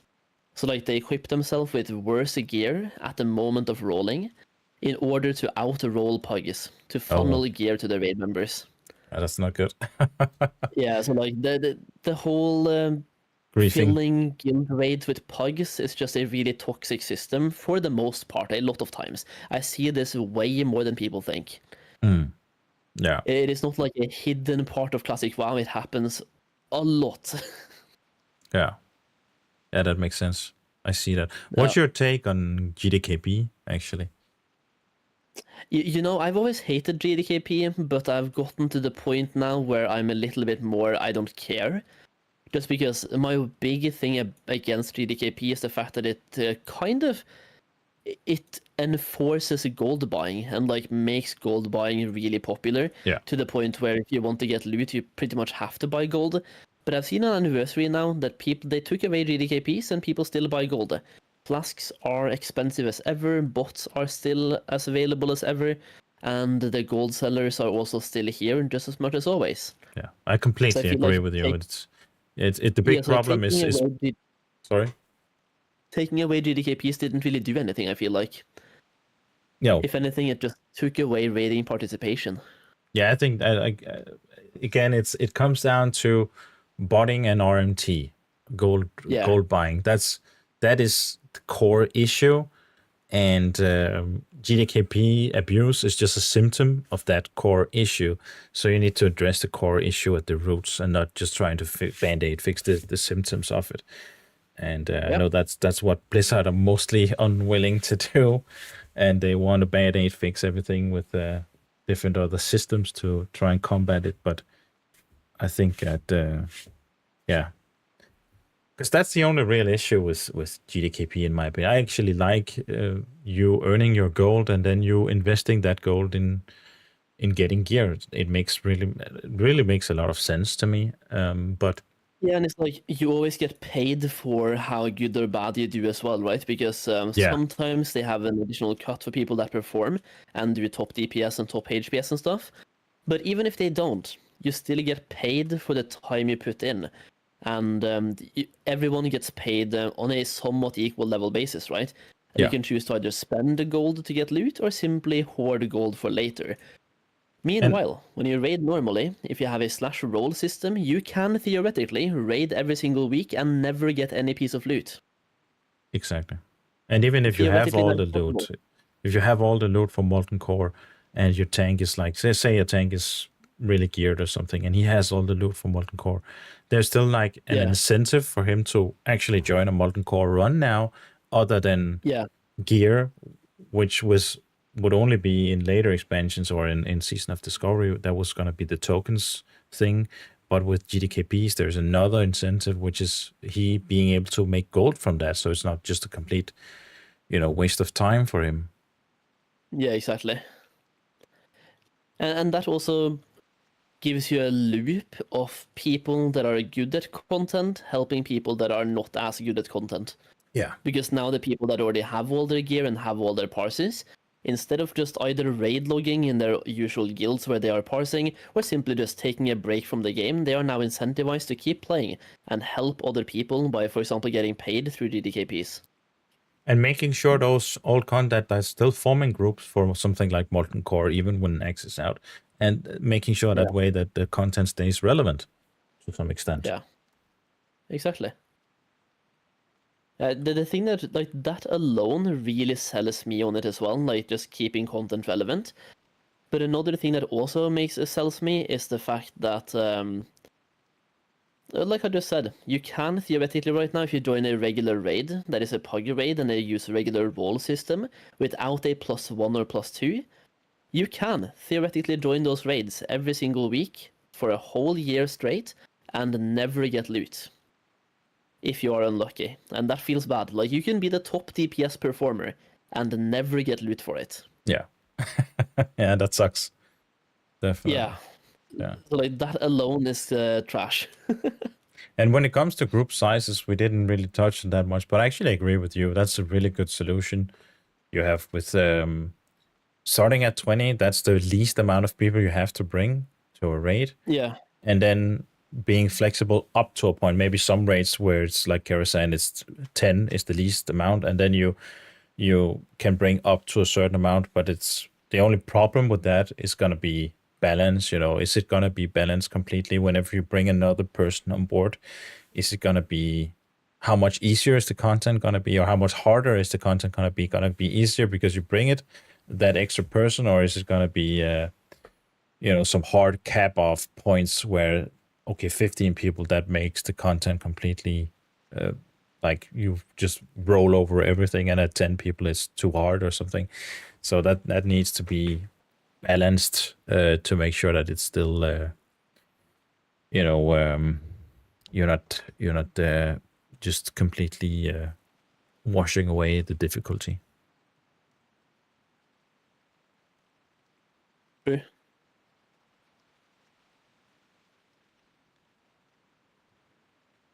But yeah, that's Yeah, no, I agree.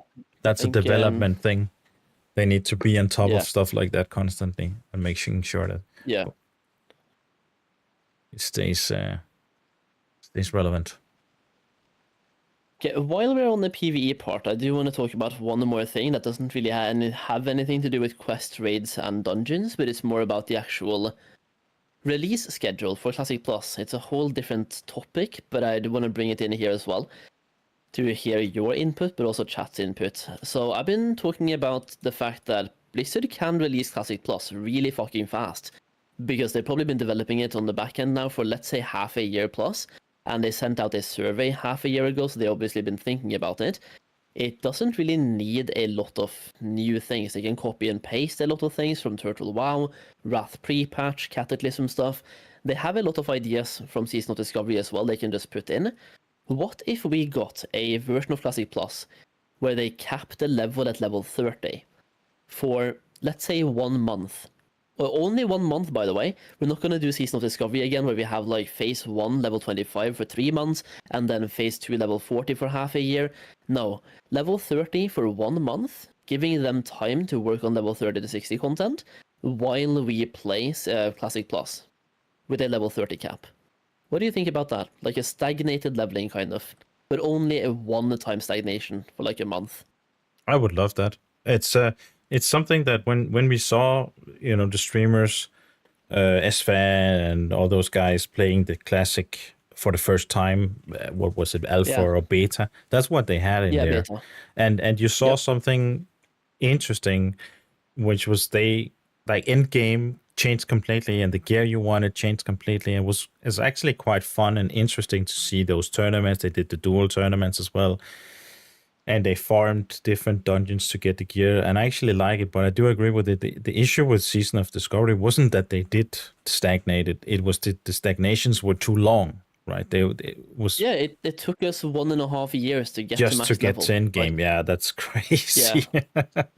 But I do agree with just doing one stagnation, also making sure that everyone can keep up, so you don't, if you have a family, you don't feel left behind. You don't get that FOMO of now. Oh God, my guild is starting to raid, and I'm not even level 60 yet. That's what I was going to say as well, because the main demographic from my viewer base as well, and people that play Classic WoW, people are dads now. People are between 30 and 40 years old. I mean, some people are older and some are younger as well, but the main demographic seems to be between 30 and 40 and have a family and a job. Yeah. So when they play their game, Classic Plus, and after a week, they're level 14, and they feel like, well, I've actually done a good job, I'm level 14. And then they go to Twitch, they go to YouTube, and they see that I'm level 60. Joker is level 60. Ampy has 2 level 60s. And they're like, well, I'm just going to quit. They give up, yeah, exactly. They just give up. Yeah.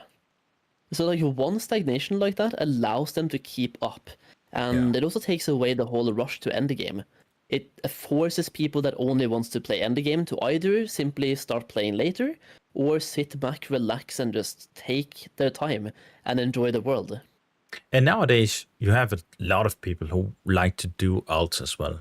Like, do another character and level that up. You don't feel as behind, because you don't need to level all the way to level 60 before you can feel like you can start your ult and then start leveling that. You only level to levels, let's say 30, if that's the cap off, and then you start your ult if you're bored and feel like you need something else to do. So I think that's a really I like that idea personally. Oh, that's lovely. Yeah.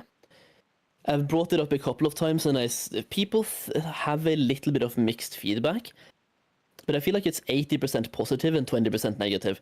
And the 20% negative seems to be a lot of PTSD from Season of Discovery, which I believe just did it completely wrong.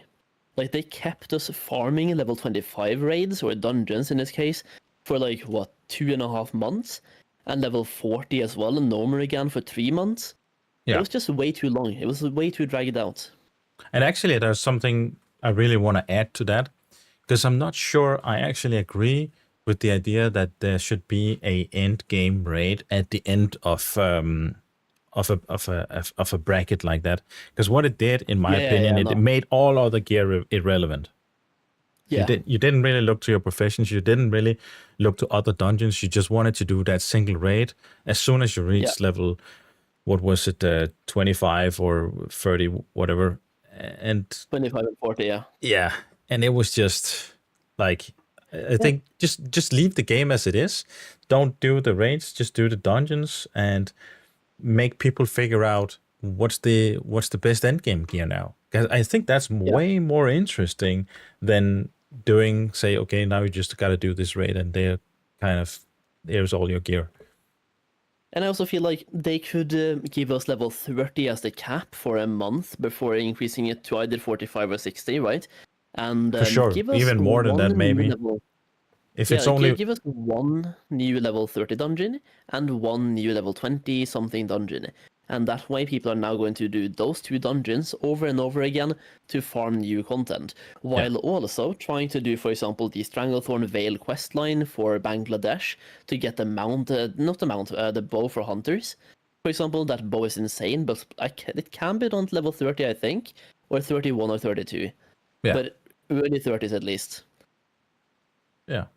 Yeah, just And it's like we're gonna see the same thing that we saw in Classic or Season of Discovery. That was kind of cool.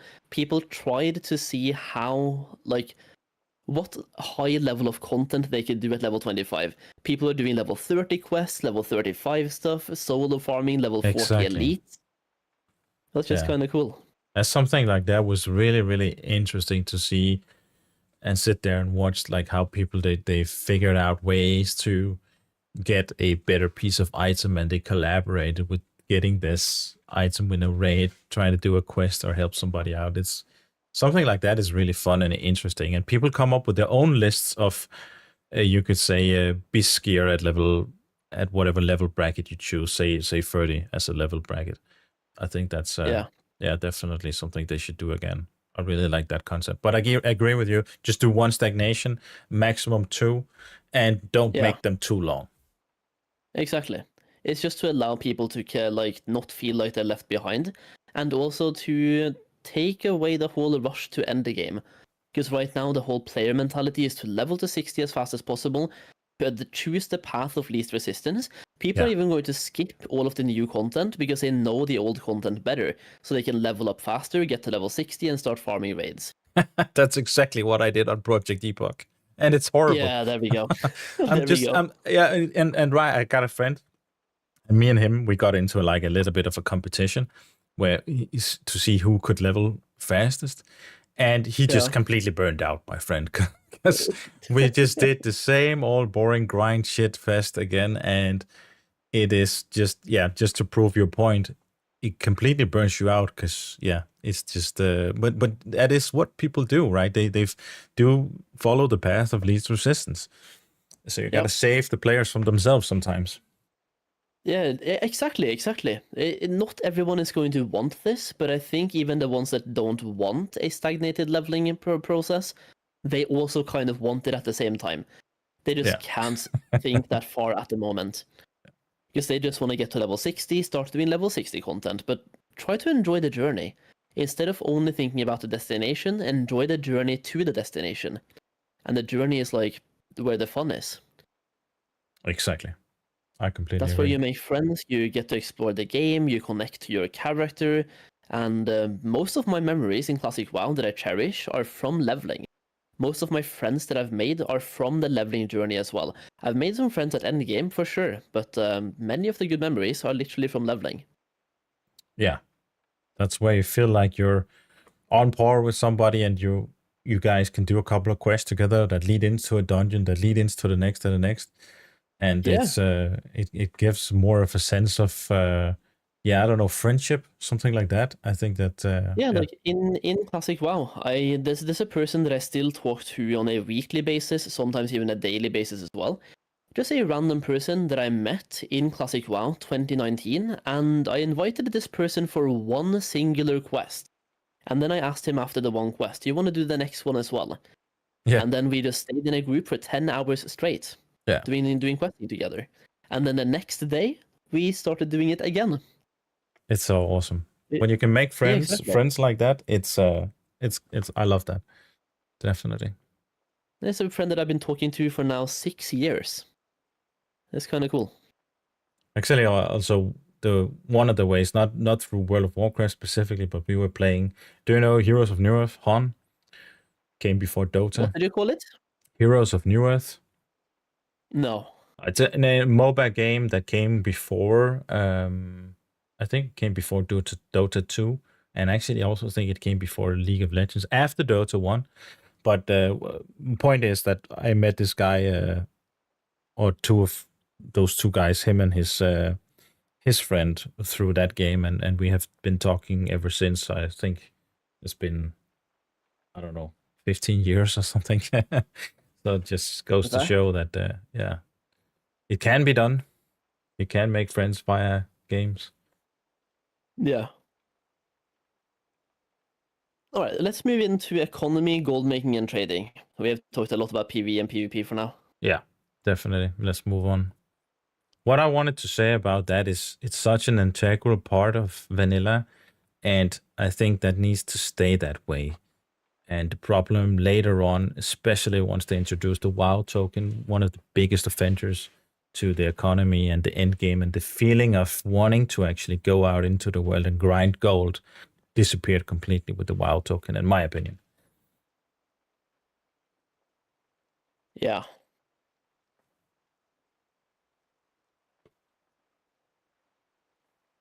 Yeah, the WoW token is shit.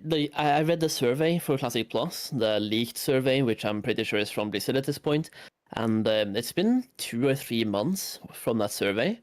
They put WoW token in that survey. Yeah. Just the fucking balls to put that in there and be like, do you want to see the WoW token in there? And then they even try to justify why the WoW token is good in the survey as well. The new survey, I'm is just that a there new like, survey, no. or is that the old survey? The one from like 2 or 3 months ago. So they actually made a second survey lately, and they had the audacity to repeat the same from the survey that was made like half a year ago. I think they've just been sending out the same survey in waves, basically, but adding some stuff and removing some stuff. Yeah. Okay. So they've been asking about pet battling, WoW tokens.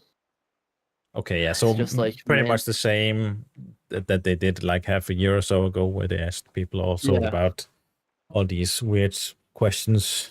Would you like flying in no? What?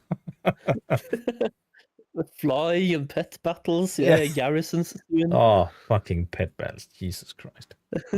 No, I don't want to pay Pokemon in my World of Warcraft game. Alright, so I put in the notes here, integral part of vanilla. This is like for the economy and gold making and trading. No WoW token, shit sucks, and Blizzard is disconnected for putting it in the survey. And please no botting and no RMT. Yeah. I think if I had to lay out the biggest offenders, pay to win with the WoW token and boosts, I consider those two. WoW token and boosts, that's just pay to win. Get rid of that. Yeah. How do you feel about mage boosting? I think it's bad for the game. It's bad for the health of the game. I feel the same. I think it the should be... only difference here that I feel like paid level boosts are even worse, because mage boosting is a player-made problem based on supply and demand. Yeah. But mage boosting is trash and should not be in the game. I agree. I don't think any type of... well, I don't know if any type of boosting, but mage boosting, it kind of ruins the game, I think, for a lot of people, because you're just sitting there, you're not contributing with anything. Should you be allowed, like you are in Turtle WoW, to boost yourself? That's maybe a little bit more controversial. That's something that Blizzard doesn't have GMs, so they can't really enforce anything.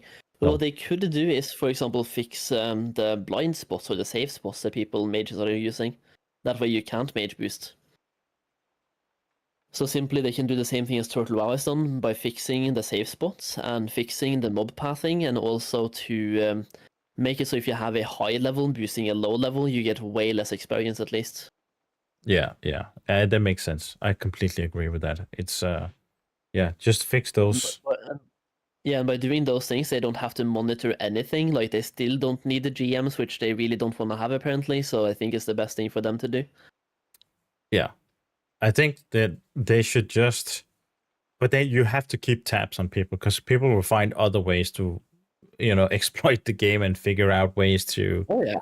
circumvent. So you have to keep tabs and constantly, especially in a Classic Plus setting, you have to keep an eye on people and making sure that people don't ruin the game for themselves. Yeah. 100%. What else do we have here though? Because economy, gold making, and trading, we need to talk more about professions, I think. Yeah, professions definitely needs to be an integral part of the Classic Plus experiencing. I have a hot take on this. Okay. I actually think that professions shouldn't be the way, and I think it's the healthiest for every game, every MMO, to have professions be the best way, or the way to get the best gear. Let me say it that way. The way to get the best gear in the game. Because when you have the best gear coming from professions, you can involve all parts of the game, not just the raids. You can involve stuff like trading with other people, farming out in the world, as well as raids. So let's just take Hand of Ragnaros as an example, which I think is a great example of involving the entire world with creating this weapon, because you need a specific map to drop in Molten Core, but you also need world materials. So you're incentivized to go into the world, not just get all your gear from the raid, but you also need to trade and with other people, maybe use the auction house if you can't create or can't find these items in the open world on your own. So it kind of encompasses everything into making this gear, which is why I think professions is the best way to get gear. So if you just take that approach or that mindset and just apply it to other aspects of the game, where you can go into, say, a dungeon, you get a piece of material from the dungeon, and you get the rest from some materials on auction house or something you need to find in the world. And that way you create an epic helmet that doesn't even need to be legendary or anything. It could be epic gear, stuff like that.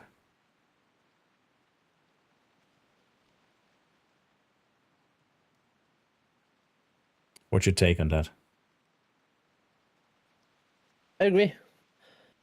I wrote a couple of things here, like improved crafted items, either on par with raid items or the best items equals crafted items, like you said. I think maybe they should just be on par with raid items instead of being the actual best ones. And use materials from the raid plus world materials to craft these epic items. And you can also, for example, improve on skinning to skin raid bosses for an epic hide used in crafting. Like we have in Onyxia, and we also have from the beast guy in the UBRS, right? Use that for all raid bosses that can be skinned. You can skin them for an epic hide and use the epic hide in crafting. Yeah. And then we also have, for example, Black Lotus from Herbalism, arcane crystals for mining. What about adding something like Black Lotus for skinning? So when you skin level 60 mobs, you have a 0.1% chance to drop a, I don't know, like some sort of uncommon or rare hide that can now be used in crafting as well. But you already kind of have that with, not with skinning though, that's true. But you have it with leatherworking. Yeah, not with skinning. That's true, that is true. I was thinking about the leatherworking Kurt Rocket Hide thing, which is on a cooldown. Yeah, Stuff like that is really good for the game and healthy, I think, having cooldowns and stuff like that, making sure that it retains the value. I even would like to see, for example, in the mining cooldown craft for some sort of insane bar. Like, for example, like, what's it called again? Lightning Steel or not Living Steel, but the one we have in... Wrath of the Lich King, I remember. Wrath. Yeah. Yeah. I can't remember what it's called, but you're right. That's also a great idea. I'll put the Wrath of the Lich King bar. That's a good name for it. Titan Steel, there we go. Titan Steel, that's true. Yeah. I don't even think anybody wrote that. I just remembered it by myself. Awesome. Garim. But I just want to make the case clear for why I'm thinking about having it, the best gear coming from professions, is only to make sure that you involve different parts of the world, not just raiding. Because I think when you do like make sure that every single piece of content stays relevant to an extent, it just makes for a better, more interconnected world. Keeps the world. What do you call it again? Yeah, interconnected or relevant, you could say. Interconnected and relevant. Yeah, I think that's really good. Just keeping professions relevant through the entire game, because right now they're really relevant for a short time. They're really relevant at the start, and they're also really relevant at the start of a new phase, when people want certain crafted items, and also, for example, to hand in with max tier items, to hand in cured rugged hides and stuff. Yeah, exactly. Okay, that is not bad. Got a lot here. Improved branded items and materials from raids. Yeah. I'm just reading what you wrote here. Yeah.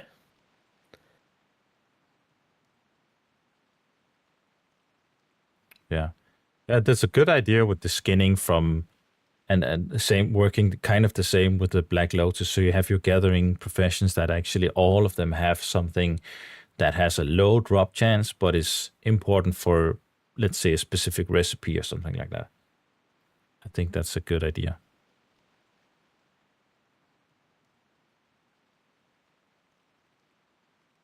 You could even go as far as to say rare mob spawn, and there's a couple of those that spawn different areas in the world, and then skinning that rare mob, and it's random where the mob spawns. Skinning that rare mob would provide you with a specific hide. The being important part being that it is random where the mob spawns, so you don't have a mafia going around hunting for this like you do with the Devil's Sword, where people know where the spawn points are. Mafia 2.0. Yeah, exactly. That can be. That would be insane. Yeah. All right, I'm gonna write down some more things here. The second part that you wanted to talk about, I think. Let me just try to copy and paste and then see. Okay, that actually doesn't look that bad. My thought about it was, if we wanted to say what do we want from a Classic Plus, we should also talk about what we don't want to see. Yep. And my points were, or my what's it called, biggest offenders in my opinion, were the ones you just posted there. The pay to win stuff, token boosts. They introduced the boost in Classic. Was the Burning Crusade, where you can buy level 60? Was that right? You boost to level 60. And they introduced in Wrath Lich King, they introduced the token, which is again something I really despise. Oh yeah, same. Level boost was kind of trash. Yeah, they think they need to do something about the bots as well.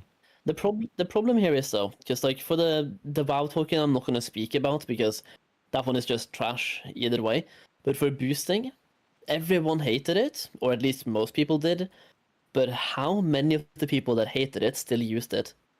Because it's one of those things where I am so fucking against boosting. I really am against boosting. But I've boosted like, what, 5 characters so far in Classic. Yeah, I think it's the case again that if you let people ruin the game for themselves, they will. And if you let people choose the path of least resistance, well, they will. Exactly, yeah.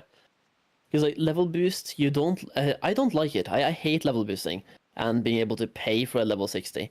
It diminishes the input and the time that I've put into the game by just letting other people pay to get the same amount of like actual work done in the game. Like I've put in hundreds, if not thousands of hours to level up characters, and now these guys just pull out their credit card and swipe, and they have the same as I have. Yeah, and I hate it with a passion, but I've still used it because, like, when you get offered a level boost and you want a level 60, why not? Yeah, exactly. That leads me into the second one, undercutting. Not just gear undercutting, but the constant undercutting of your efforts by you could put in hours, and that's the entire retail mindset. You put in hours to get raid gear, and now the next patch comes along and you get all of that for free suddenly.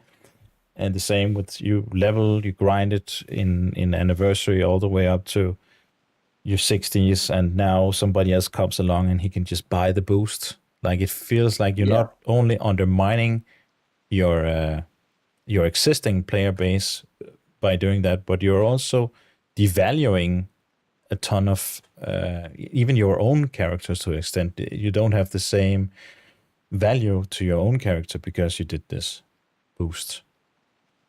So Yeah. I think it harms the game in many ways. Yeah, no, I agree. Just like, undercutting your time or lowering the value of what you put in, basically. Exactly, yeah. And WoW's worst offenders, pay to win has to go, botting has to go, RMT has to go. Only playing the latest patch though. Because when it comes to other things here, when it comes to pay to win, botting, RMT, undercutting, borrowed powers and borrowing grind, world relevancy, PvP and PvE separation, these are all things that Blizzard can do something about. But what about this one, only playing the latest patch? Yeah, Because this to me seems like a player-made problem. Yeah, I think what I mean by this is, again, if you look at retail, when do you go back in the first patch and play the first raids that came out? Oh, never. Never. So this is like a vertical. You could change it to vertical progression only, and we kind of want horizontal progression. That's what I mean by this. Yeah. You want older content to stay relevant. What retail does is like, whenever there's a new expansion, or whenever there's even a new patch, not only expansions but now also patches, all the rest of the entire world, or the entire new zone or something become irrelevant. Only the newest stuff is the relevant stuff, and I hate that. Yeah. I feel like Classic usually has done a somewhat good job when it comes to this, but they can definitely do a better job as well. And especially in Classic Plus, because like in Classic WoW, whenever Blackwing Lair comes out, you still kind of want to do Molten Core as well. Exactly. Yeah. For a couple of trinkets, a couple of weapons, and also the legendary. And when Phase 5, for example, comes out, people still do Blackwing Lair, especially for the trinkets and legendaries once again. Yeah. That's the biggest thing about vanilla, and the greatest thing about vanilla is it's really good at keeping the older raids and older content, older world areas relevant. You even go back to Arathi Highlands, or you go to Badlands to farm your flame sacks, or you go to Arathi Highlands to farm whatever your or other low-level zones to farm your elemental earth, or your elemental water, or your elemental fires to make fire nature and frost protection potions and stuff like that. Keeps the world interconnected, and that way I think it's really healthy for the game. Yeah. Oh yeah, something that I want to bring up that we have to go all the way back to professions for. It's a comment made by Oppie in my Kick chat, and this is something that I've been talking about in videos in the past. I just haven't been talking about it a lot, but it's something that I would love to see in some version of WoW or any game really. What about a crafted weapon that needed all materials in the game? So you would need copper, iron, every type of crafted item to make one super good weapon. And the thing is, this can be done in different ways, not exactly the way he said. But what if you, for example, have to make a copper mace, and then you use the copper mace to make a tin mace, use that one to make a bronze mace, and use the same base item all the way to make like an epic level 60 mace. But it starts from copper, and that way you have to use all materials from level 1 all the way to level 60. That's a great idea. I think it falls into what I was talking about keeping the professions more relevant by having like a ton of older materials being needed to create these great weapons or gear. It keeps it keeps the world interconnected and relevant, because that way a new person that comes into the game can literally make gold by farming copper, because now copper is going to be relevant for literally any game. Yeah. And you can do the same thing with herbalism and flasks as well. Make like a strength potion for level 5, but use that strength potion as a base for the level 15 one, and just keep doing this all the way to a level 60 strength potion. Yeah. And that way, literally, Peace Bloom are still relevant, even in like 6 months after the server comes out. You still want Peace Bloom for max level content eventually. Yeah, and just doing it with like a few specific things, because I can definitely imagine it being extremely tedious to find all of these materials, even on the auction house, and then creating each one in a row. But with doing it with just a couple of things, especially with gear, which is something you don't like a potion, you keep drinking them and then you have to keep creating them, and that's kind of a very tedious way of making them.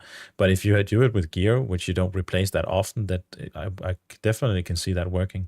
Definitely. Yeah, exactly.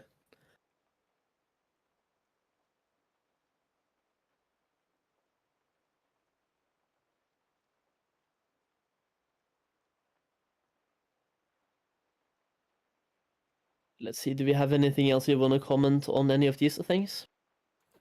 Yeah, well, borrowed power and borrowing grinds, is that like in Classic, or is it more like a that's a seasonal retail discovery, I guess? Yeah, I think I wrote WoW's worst offenders, and it's basically mostly what has been implemented over the years by the Blizzard development team, and how I think they screwed up the game. Like, they screwed up the game with these things, in my opinion.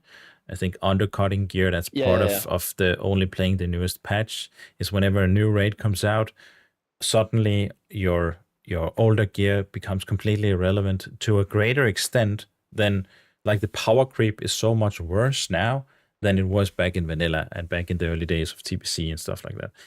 So keeping the power creep in check, and of course borrow power, that feels really, really bad. You want to feel like your investment, your time investment in your character is rewarded. So if you take a break from the game, you come back, you're still maybe not just as powerful, but close to, right? Yeah. Boring grinds is looking into maybe rep grinds. There are like rep grinds, the what's it called? The Furbok grinds in vanilla. Those are extremely boring. Or daily quests, stuff like that. Making that more interesting. So if you have to introduce daily quests or rep grinds, just making sure that there are different ways to increase the reputation with these factions. I think what they did in Wrath of Lich King, where you put on a cloak, or what's it called? Not a cloak, it's a tabard, and then you increase a specific rep with a specific faction by doing dungeons with this tabard equipped. I actually like that idea. So leaning into stuff like that, just to have more options of how you acquire reputation from different factions. Yeah, no, I agree. And for the borrowed power thing, I also feel like the rune system we had in Seasonal Discovery, it also counts as borrowed power, because you're literally borrowing abilities from runes, and I don't like that either. What do you mean in Season of Discovery? Did they have borrowed power with the runes there? Yeah, I mean, you only had the power when you had the runes equipped, right? So that, to me, that technically counts as borrowed power. I see. Okay, yeah. Well, I don't mind it in that way, because all I want is them to constantly reiterate, making sure that, all runes stay relevant. So you're not just, okay, this is the best. You want to switch things up a little bit to make sure that other builds are also viable. One thing I liked about Season of Discovery, it made different builds more viable, especially, let's say, for instance, Hunter. Now you had a melee hunter that was actually working. I really liked that. You had a lone wolf. Same. I love that. Exactly. You had a lone wolf bit. You had a beast mastery build. I don't know if the beast mastery build ever became viable, but just leaning into that more, making sure that it's as close as it can get So I know that something will always stick out, but it could be done better than vanilla for sure. Oh yeah, but I just don't like the ability of learning abilities from fucking runes, and then also True. having to go through a tedious grind to get those runes. And in Sod we ended up with like what, 20 runes at the end, or more than that, but 20 rune slots. Like we had what, a head rune, we had a shoulder, back, chest, bracer, gloves, belt, literally everything except trinkets, I believe. Actually, no, we even had trinket runes. I think I have no idea. We decked And out everything we we had could. we had ring runes in the end. That was Yeah. it was bad. Way too In much. Classic Plus, instead of having like 20 different rune slots and 60 different runes to pick between, they could have added half of those runes to the talent build and just reworked talents. Like, Yeah. for example, Shadow Priest needing a rune to crit from Shadow Priest damage over times. That should have been a fucking talent that was always active all the time. Exactly. And then they could have given all classes 5 new abilities and just reworked talent systems. Yeah, it should have been baked into the talent trees, and yeah, being a part of that, maybe not to the extreme extent that it came out to be with all the overpowered stuff, but yeah, just like that, while trying to make every single talent in a talent tree somewhat relevant, so you don't feel like they're cookie cutter trees, but you actually feel like you actually have options. And that's actually one thing I think that, even given that I haven't played retail much, but I've looked at the talent trees in retail, and I thought to myself, well, that is actually options. It seems like there's nothing cookie cutter. It seems like even with the thing where talent splits into two and you have to choose either or from one single talent, I actually like that idea. Yeah. And I like big talent trees. Personally, I think just having a bunch of playstyle options is great. Yeah. Yeah, no, I agree. More options is always a good thing. Yeah. And also different options being good in different scenarios. And that's what I think the talent trees, or however you want to do it, I think in Ascension they're going to do it by mystic enchantments instead. Whatever modality or system you want to choose to create options, I think is great. Just having a bunch of options. So if I want to play a mix of a Beastmaster and a survival, I want to be able to do that, and not having it completely broken or not working. Yeah. But I do understand that it's a difficult to balance all that. But I think that's where the team should invest in a lot of their time and effort into giving players tons of options and trying to balance all those in between them.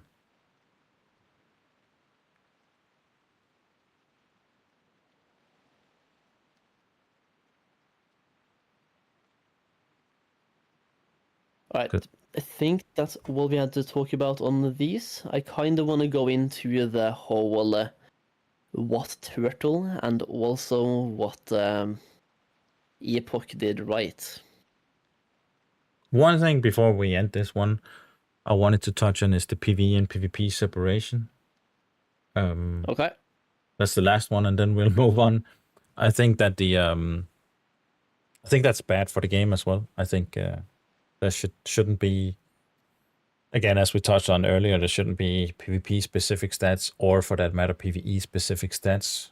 At least not in the way that it's been done since TBC and forward. I think they got rid of it in Legion. Wasn't it in Legion they got rid of PvP specific stats and you can just join PvP, and they had like a damage reduction. Just making sure that, again, like with talents, I want to be able to mix and match different types of gear. I want to have gear freedom so that I feel like I can create my own character and I don't have to go through a checklist of items that I need to have. Because if you introduce PvP gear, basically what I'm going to do, and I'm going to get bored of it, I'm just going to go through the PvP gear list, and then that's it. I'm done. Yeah. and there's no options. I have no options when it comes to gearing. It's just incredibly, where we have 2 options for, or 3 options for trinkets or something, but it's still incredibly boring in my opinion. I love Yeah. PvP, but I wanna I wanna have a ton of options when it comes to gearing, and introducing PvP gear and just giving me a checklist to go through. That's just lazy, in my opinion. Yeah. Yo. That's based. And now I'm Right. done. My rant is done. That's all I had to say about that. But yeah. Nice. Yeah, no, I agree. All right. What Turtle and Epoch did right then? Yeah, I Without didn't without finish that one, but yeah, I'm gonna write something here, and I think we can all agree. Everything. everything. Yeah, we just write everything, and that's it. pretty much. But they are I, different I in many will. ways, right? I think Yeah. Epoch with their PvP specific stats, I think that's a wrong move of Epoch. And I think blue walling when it comes to PvP, that's a wrong move of Turtle WoW. Botting, no RMT, no mage boosting. I'm gonna start off with that one. To me, that is an easy W right there. Yeah.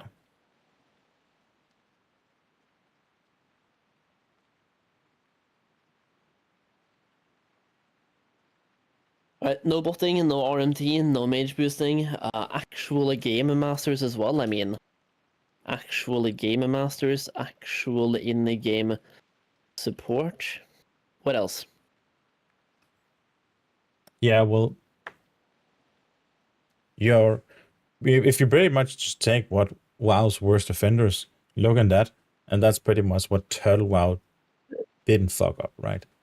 There are Yeah. no, like, the latest patch isn't the only relevant content. They just revamped Molten Core on Turtle WoW, making that something that you actually want to go back and visit Molten Core, even though that in Northern Naxxramas is already out, and people are extremely geared, but there's still an incentive to go back, keeping that incentive, making sure that the entire game stays relevant. That's something they really nailed as well on Turtle. Yeah. On Epoch, we don't know about that yet because, no raids are out yet on Epoch, but we'll see how they handle that. But I think, yeah, Turtle WoW is masters at making sure that the entire world and everything in the game stays relevant. Yeah. Somebody in chat right now said, how can you even prevent mage boosting though? And to that, we already had that being tried in Season of Mastery, and it went kind of well. I mean, all they had to do was to fix the save spots, and also make it so that if you had a, was it 20 level difference, people got pretty much 0 XP. So if you had a level 10 person plus a level 60 mage, level 10 dude got literally like no XP at all. Yeah. It was like 1 or 2 experience per mob. So Yeah, there are many ways to Mythic enforce it, even if you don't want to actually employ game masters. Yeah. Like Blizzard already did that in Season of Mastery, and they definitely can do it again. They already have the tech for it. But I think it starts And off also, with it should be against their rules, or against the, what's it called, TOS, or whatever you want to call it. Like, yeah, any kind of start off with saying, okay, these are the rules, and then make sure you enforce those rules. like they're not gonna do that. No, that's a problem. That's the biggest issue. The only times they enforce that is when it's in their favor. Yeah. Botting and Sadly. RMT is going to stay the way it is. So is mage boosting probably. I mean, the thing is, mage boosting they might actually do something about, because they don't really benefit from mage boosting being a thing. But botting, they literally get more paid customers. One bot is literally a person. Yeah, it's a paying a sub. short-term win for a long-term loss, right? Because you lose your player base in the end, and that's also money in the end, but you gain them short-term. Yeah. It's like a child. Blizzard is like a child. If you put a cookie in front of a 2-year-old and say, if you don't eat the cookie, I'll come back with a plate of cookies. what's the child gonna do? It's many cases at least.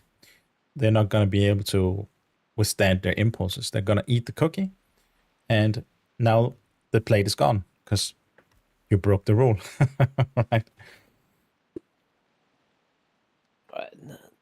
No botting, no RMT, no mage boosting, actual game masters, actual in-game support. No layers, to me, that one alone is pretty fucking insane. And no multi-boxing, but this one I kind of put kinda in brackets. Because people right now as well on Turtle, for example, they are using 2 accounts and boosting themselves. That happens pretty much all the time. Yeah. But yeah. there's no actual multi-boxing, right? There's just like playing 2 accounts, same as in Classic. Yeah. But they actually on Epoch they don't want that. If you do that on Epoch, you get banned. Oh, you do? Yeah, you do. They have actually already in chat whenever they ban somebody, they say there's a system message, and you get the reasoning for why that person was banned. And you see sometimes multi-boxing, other times botting, cheating, stuff like that. Yeah. Do we have any other systems here that I want to see? Like, what do they do right and what do they not do right? Because, like, gameplay-wise, we can add a bunch of things here, but I want to go through the actual systems first, or things that are, like, more Blizzard versus Turtle and Epoch developers, kind of, which is what these 5 things are. Because for the game itself, there's going to be a lot of things. Yeah. If we don't have anything more to add here, I'm just going to go straight into the game thing. Let's do that. I can't think of anything, at least. I like this one. Oppie said the same thing. Turtle LFD system, looking for dungeon system. I think it's really cool. Yeah, I agree. It allows you to queue up for a dungeon, but it doesn't teleport you or do anything at all. All it does is simply find a group for you. And then you will have to figure out a place to meet up or go to the dungeon or something and then start doing a thing. Yeah, I actually want to talk just a little bit about that, because I think for some people, I think this one can be controversial. But I just think that if you think about it this way, we are already doing this with the bulletin board. It is just being moved. Yeah, exactly. It's just being moved into an in-game add-on that you don't need to download. That's simple as that. So as long as it doesn't form the groups for you, and as long as it doesn't teleport you to the dungeon, we Gucci. There's no problem with it, in my opinion, in my view at least. Yeah, I also feel like by doing this right here, people can't gatekeep, because like all you have to do, you press a button and then you join a group. The only type of gatekeeping people are doing here is that if there's too many of your class in the same group, people are just going to leave, right? Yeah. That's what we see on Turtle right now. If there's going to be 3 warriors, 1 dude leaves or 2 people leave and then requeue, right? Yeah. So it's not as it's not a big offense to letting it form the group for you, as long as it definitely doesn't teleport you into the dungeon and out again. I don't like that. One other system, now that you're talking about looking for stuff systems, dungeons, and also what's it called, battlegrounds. Why in the world would you want to be forced to sit in the major city, not being out in the world, but forced to sit at the battle masters signing up for queue? I think that's so redundant, and I love what they did here on Turtle WoW as well, letting you sign up for battlegrounds via a menu, so you can actually stay out in the world and interact with the world instead of forcing you back into the major cities. 100%, yeah.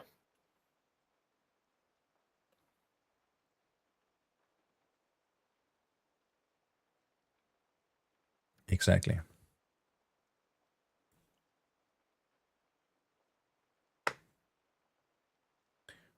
System-wise, does that fall under something like transmog? I think for me, I don't care so much about it, but I think for a lot of people, that is a system of value. So long as you... that's one that I'm not going to write it down, but it's one we can talk about. Yeah. Because I feel like transmogs are both controversial and a good and a bad thing at the same time. Definitely. And I think what they did on Epoch is a really good compromise. On Turtle WoW, you're forced to see everyone's transmog, and you don't really know what gear people are wearing in PvP, which is kind of annoying.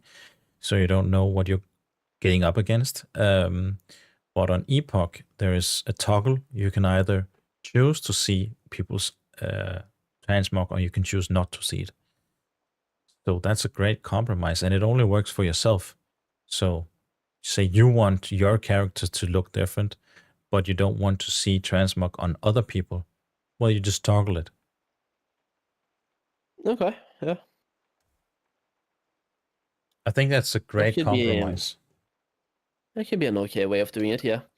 To me, I don't really have any interesting thoughts on transmog, because, like, I don't care if it's in the game, and I don't care if it's not in the game. I'm very impartial. Yeah, the only thing that really annoys me is, that's mainly about PvP. Joining battlegrounds and people are running around naked, and you have no clue, is this guy wearing Nax gear, or did he, Yeah. is he wearing dungeon gear? And you find out It's when like- you get one shot. Yeah. One of the things that speaks against transmog is what you just said now. You don't know what people are wearing, especially in PvP can be annoying, but also PvE as well. Or just the whole immersive world thing of seeing what people have. Yeah. But the thing that speaks for transmog is that when you look at Classic Anniversary right now, if you line up 40 warriors, it looks like a mirror copy of one dude. Yeah. They all look the same. And you have a paladin in the best in slot gear wearing a dress. Yeah, exactly.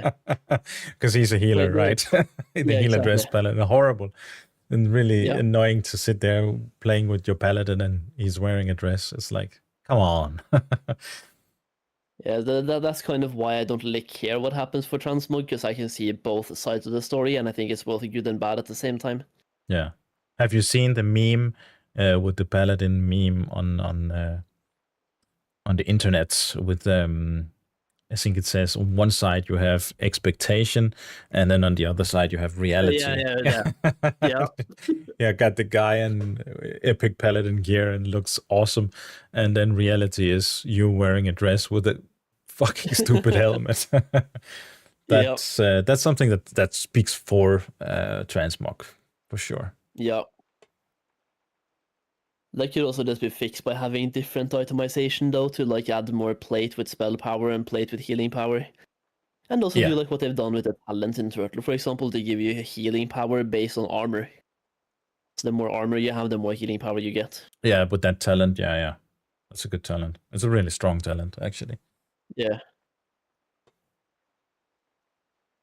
Alright, what else have they done correctly here? I think these are all still systems. I mean, gameplay-wise, there's a lot of things, though.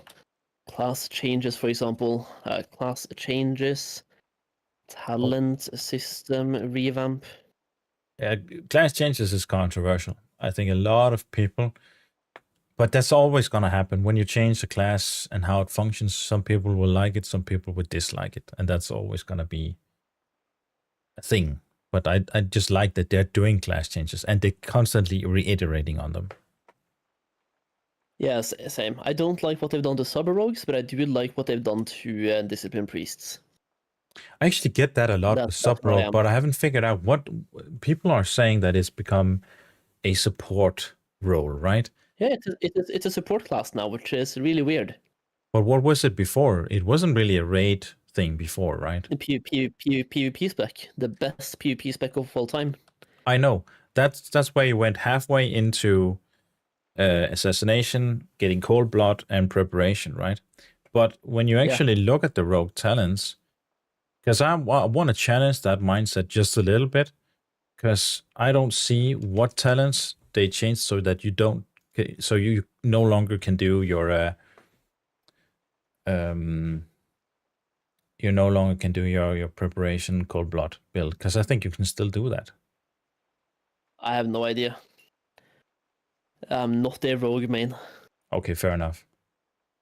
Because when I went through the talents, because I think it's just something people are really saying a lot, but I don't know if there's actually merit to it. Because when I did the talent and wanted to look into that, where people were saying, constantly talking about, whoa, subtlety rogue has been turned into this and that, I can't really see it. I think they retain all of their utility in PvP that they already have. But I see this a lot, this comment, even on the forums and stuff. People are saying, Well, now it doesn't work. It's just a utility build. But I'm not sure if I see where it is that things have changed to the worse. Because you still get your preparation, you still get all of the, as far as I can see, all the stuff you had before. Okay. But they have to have taken away something to add those talents. But yeah, I'm not sure what they've taken away, but they've definitely taken something away. Otherwise, people wouldn't be crying. At least I don't hope so. I mean, people can be dumb, but not that dumb. you'd be surprised. But if I compare that, seriously, if I compare it to Vanilla's 3, I cannot see what they're missing. Okay. I can simply not see what it is they're missing, because a lot of talents has just been baked into the same talent. And I think that's what people maybe are missing something. Like, correct me if I'm wrong, anyone in the chat, but and please name what talent have rogues lost if they want to do the prep cold blood build, because I don't see it.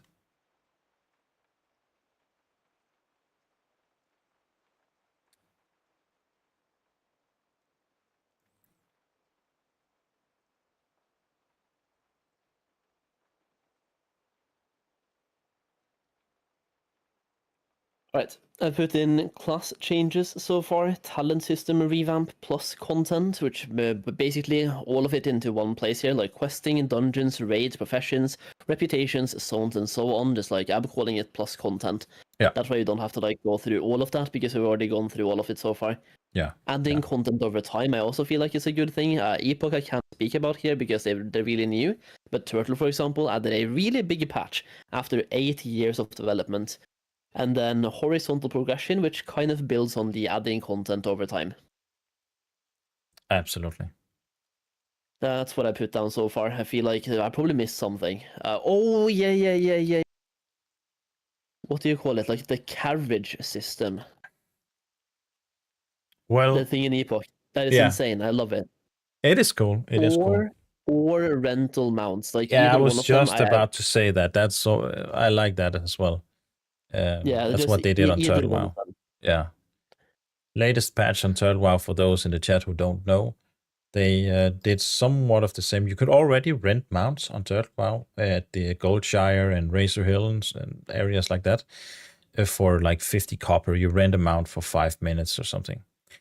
But they didn't have any increased movement speed. Now the mounts on Turtle WoW, they have 40% increased movement speed. So you're basically achieving the same thing as they have on Epoch. Maybe they took inspiration from Epoch, the Turtle WoW team, and implemented this as well. So you actually have some increased movement speed at the lower levels, which I think is a nice, not too intrusive quality of life change.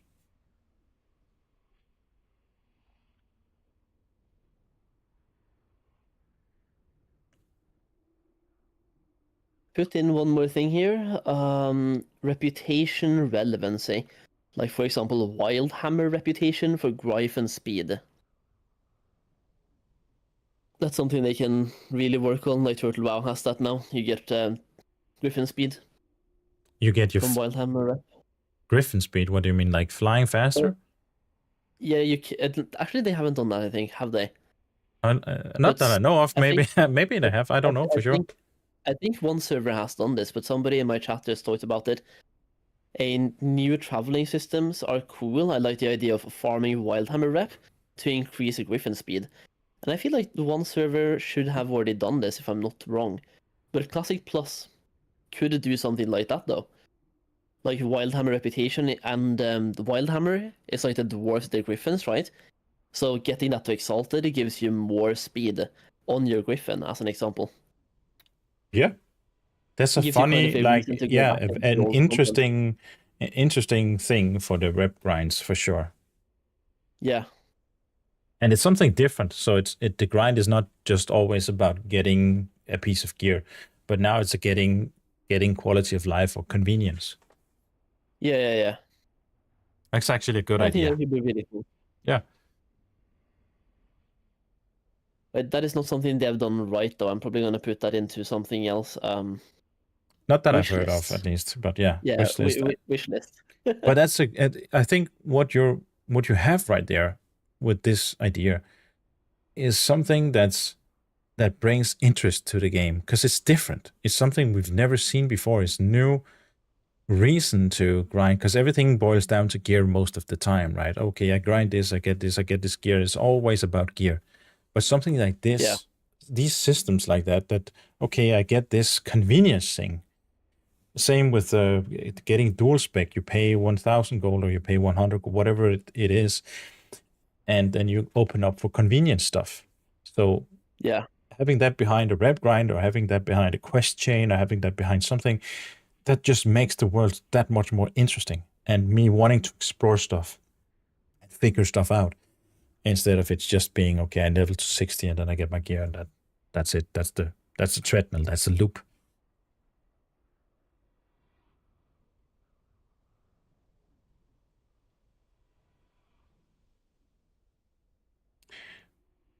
Uros says in my chat, resilience thread in Epoch Discord has 1,000 comments. Clearly people dislike resilience. Can you comment on that? Well, my comment is I agree. I don't like resilience. I don't like PvP specific stats in any way, shape, or form. I think that, I completely agree. We talked about this before, if you weren't here before or so. Uros.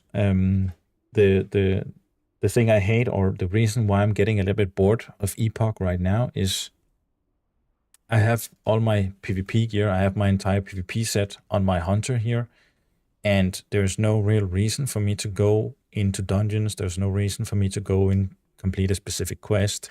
There's no longer a reason for me to craft a specific piece of item with my lever working that I've leveled up to almost 300, like I'm more than halfway there, and I got all the newest recipes. But there's no reason for me because my gear is solved. It's only resilient gear. Yeah, it's solved. I solved my gear. I did the checklist. I went through the checklist, and that's it. I'm done. And it's so boring. I wish it wasn't like this, because it kind of ruins the game for me. I know this is the best gear, so why would I do anything else?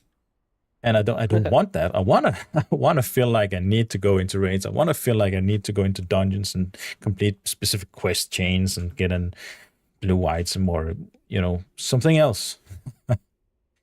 So yeah.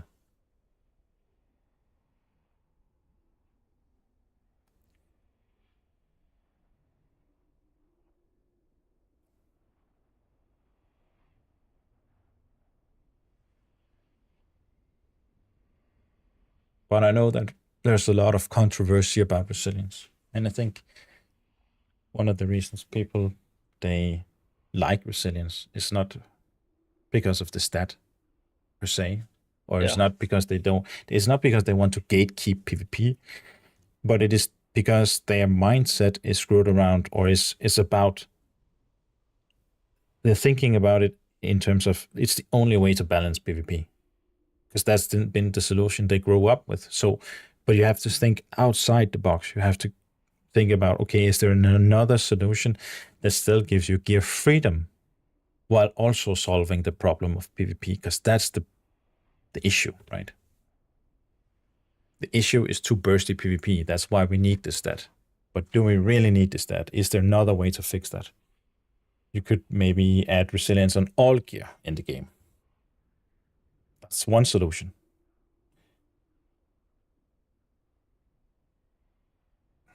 Or you could just go ahead and make a flat damage reduction. Whenever you engage someone in PvP, the resilience is already applied. Because if you put resilience on every piece of gear in the entire game, that's the same as not having resilience at all.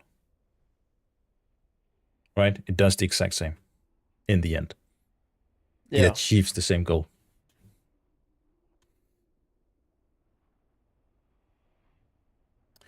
Wildhammer Rep, jump off Griffin anywhere. Yeah, they talked about, I saw that in the interview, Hammer Dance and Hello Tello. Yeah, this is something we've been talking about for a long time, and it's something that I would love to see in Classic WoW, just being able to just jump off the griffin anywhere. Yeah, And, parachute off. Yeah. Yeah, either parachute or a slow fall effect or even a glider effect as well. Like, how cool would that be? Oh, awesome. I would love that. The Yeah. only issue is, but they can fix that if they just implement the parts of the Cataclysm world, is that you could probably clip through parts of the world. So let's say you fly over Stormwind like you did like you could on Turtle WoW. You could go behind Stormwind and stuff because the vanilla world isn't made for flying over. But that's just a fix. They just need to complete the world. Yeah.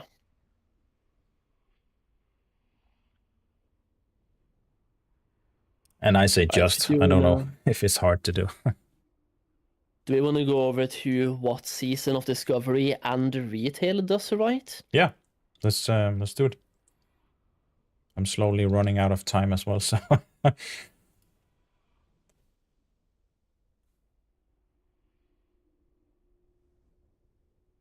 think you're gonna run out of time before me, so you're gonna have to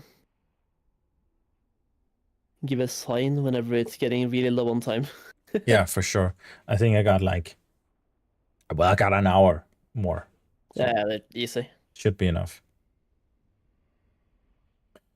Yeah, so in my opinion, what I wrote is what I think retail did right. A system that I like in retail, or a thing that I like about retail, is actually I like the deeper talent trees they implemented in Dragonflight. Even though I haven't played much around with it, when I just glance over them and look how they look, and take a look at how they work with you. You meet at a specific point in the talent tree, and then you have to choose between two different talents. So there's a more choice by the looks of it. I don't know if it's actually that. People in the comments who play retail will probably correct me, but I just like the idea of having bigger talent trees and more customization, deeper customization. Yeah, no, I can agree. I would love to see not a retail talent tree, but a classic talent tree with a retail talent mindset. Yeah. So adding more choices and, like you said, deeper customization. Maybe instead of having one capstone talent, like the bottom talent, what if you have two different ones? And now you have to choose Exactly. one. Yeah, and you have to choose between one of those two. That's exactly my point, is that, yeah, having more options is not going to hurt anyone unless they can't balance it. But that's a development issue. They need to try and balance it. And I get that it's always hard to balance whenever you introduce more options, but that should be on the forefront of the developers' minds, because I think that's, imbalance is what turns off a lot of people from the game. Yeah. But if they just slowly, like Turtle WoW did, slowly add stuff, keep reiterating on it, keep changing it, making sure that everything stays somewhat equally both in PvE and PvP, well, then we are golden.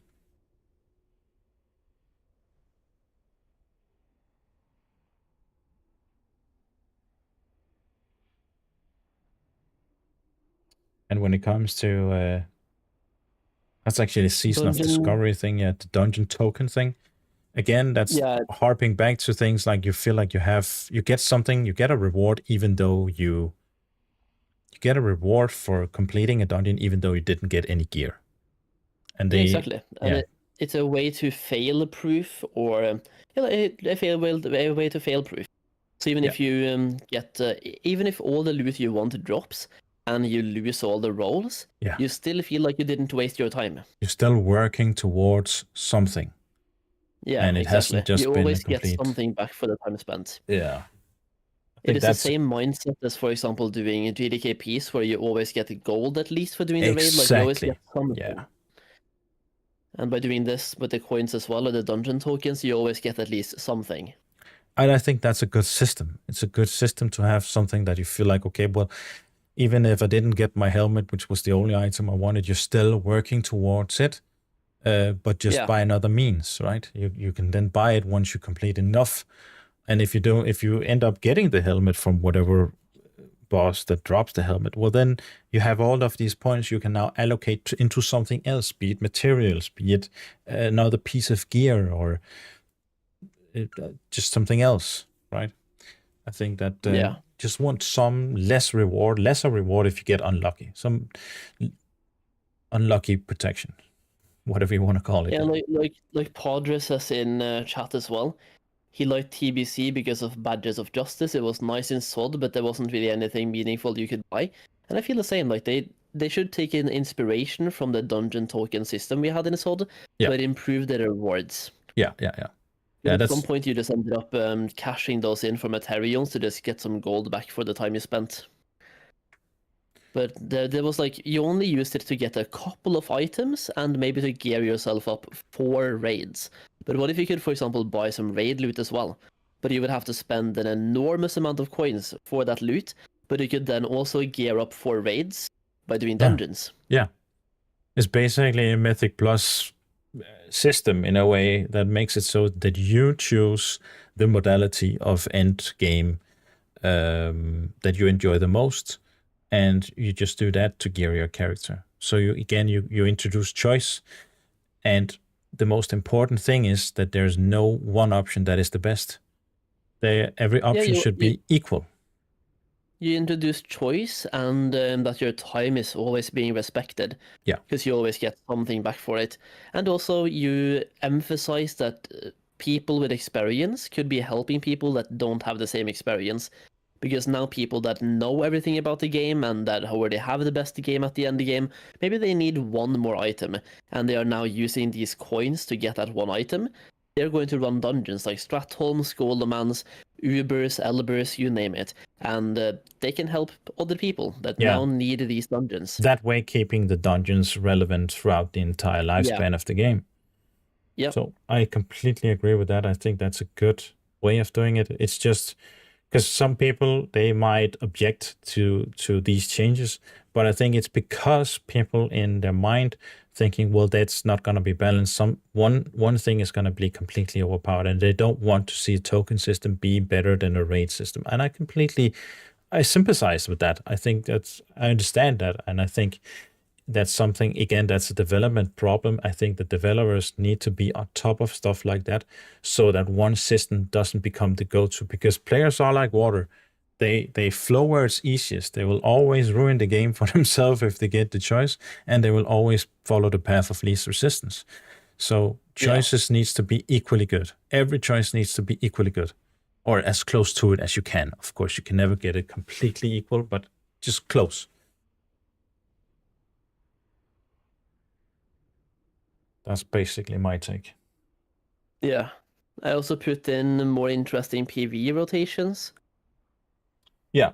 I think this one is based off of retail and maybe seasonal discovery, just like more interesting buttons to press.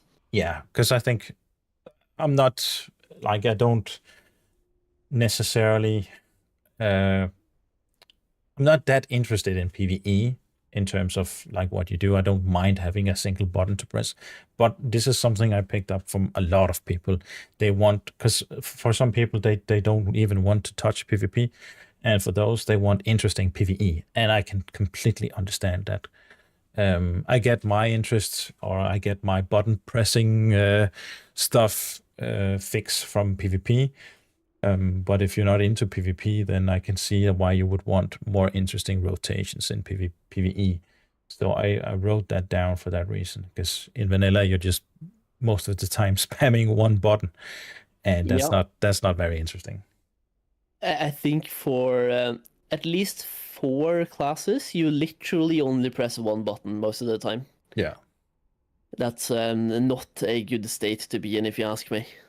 But it could also be overdone, right? That's what we're seeing right now in retail, where they're introducing a one-button rotation. Yeah, that's pretty fucking insane. Because they just overdid it, right? I think it's a good balance. They overdid it, so a new player just didn't know what to press, and when it became like too hard for them to Way keep up. too overcomplicated. Something that they had in Wrath of the Lich King, close to that, I think is actually most classes played well and had something to press. That wasn't just the same button in Wrath of the Lich King. There's a reason why Wrath was peak. Yeah. I That was definitely really think good. in terms of abilities and how abilities functioned, both how they function in PvE, but also how they function in PvP, I really do enjoy Wrath of the Lich King changes the most Yeah. when it comes to PvP. Yeah. And also rotation-wise. It's not overly complicated, but as a hunter, for example, you press something else than just steady shot. Because just pressing steady shot all throughout the entire game really gets boring. And I actually think that's, funny enough, that's something you went from vanilla, where you actually had, as a hunter, you had an interesting rotation, right? In vanilla, your rotation was aim shot, auto shot, maybe another auto shot, then a multi-shot, auto shot, aim shot. So you actually had something, and you constantly need to play around your weapon speed, because you want to make sure you don't clip your auto shots. So that's actually an interesting rotation, having to use aim shot, auto shot, and multi-shot. That's 3 abilities. They actually dumped that down in the Burning Crusade to just 1 ability. Yeah. Imagine going from something that's interesting in an earlier version of the game and then progressing. You would expect the game to progress in all areas, but it didn't in this case. It regressed. Yeah, but the steady shot was just way too good, man. It was just way too good, or it should have been built differently. That's a complaint I have with Turtle WoW as well when it comes to Hunter. I think, again, steady shot is... It's kind of sad that they didn't do anything with Arcane Shot, because now Arcane Shot, again, is just sitting there collecting dust. As soon as you reach level 60, you're not going to be using Arcane Shot anymore. It's not really worth it. Pretty much, yeah. Yeah, it's just like, it's just there. Yeah, and it still shares cooldown with aim shot. In my opinion, just remove the cooldown with aim shot.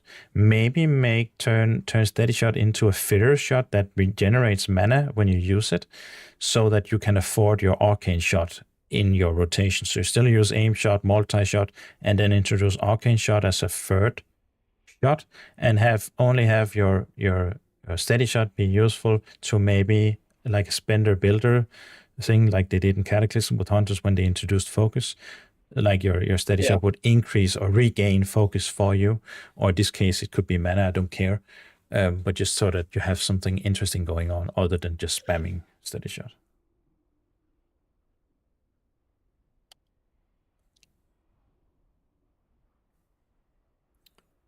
And I think that covers it from my point of view. That's what I think Season of Discovery and Retail did right. Yeah. I put in raid tier tokens as well, even though we already talked about that. Yeah, true. And class balance, or at least trying, because like it's not perfectly balanced, but I would say it's way more balanced than Classic at least. Absolutely. It is. Both for Season of Discovery and for Retail. Yeah, in Season of Discovery, especially in PvE, they really made an effort. You could tell they made an effort to make every spec more or less viable in PvE, and I really liked that. Yeah. It just went overboard and it completely broke in PvP, which in my opinion was a little bit scuffed. Yeah. I feel like there's so much more that I kind of want to put into the whole Season of Discovery thing, but I'm not too sure. I mean, I really want to put in the whole capped leveling phases, but should have been shorter. Yeah, it's a season. Yeah, I agree. Yeah, I do like your idea of having just one stagger or one cap at say 30 or something.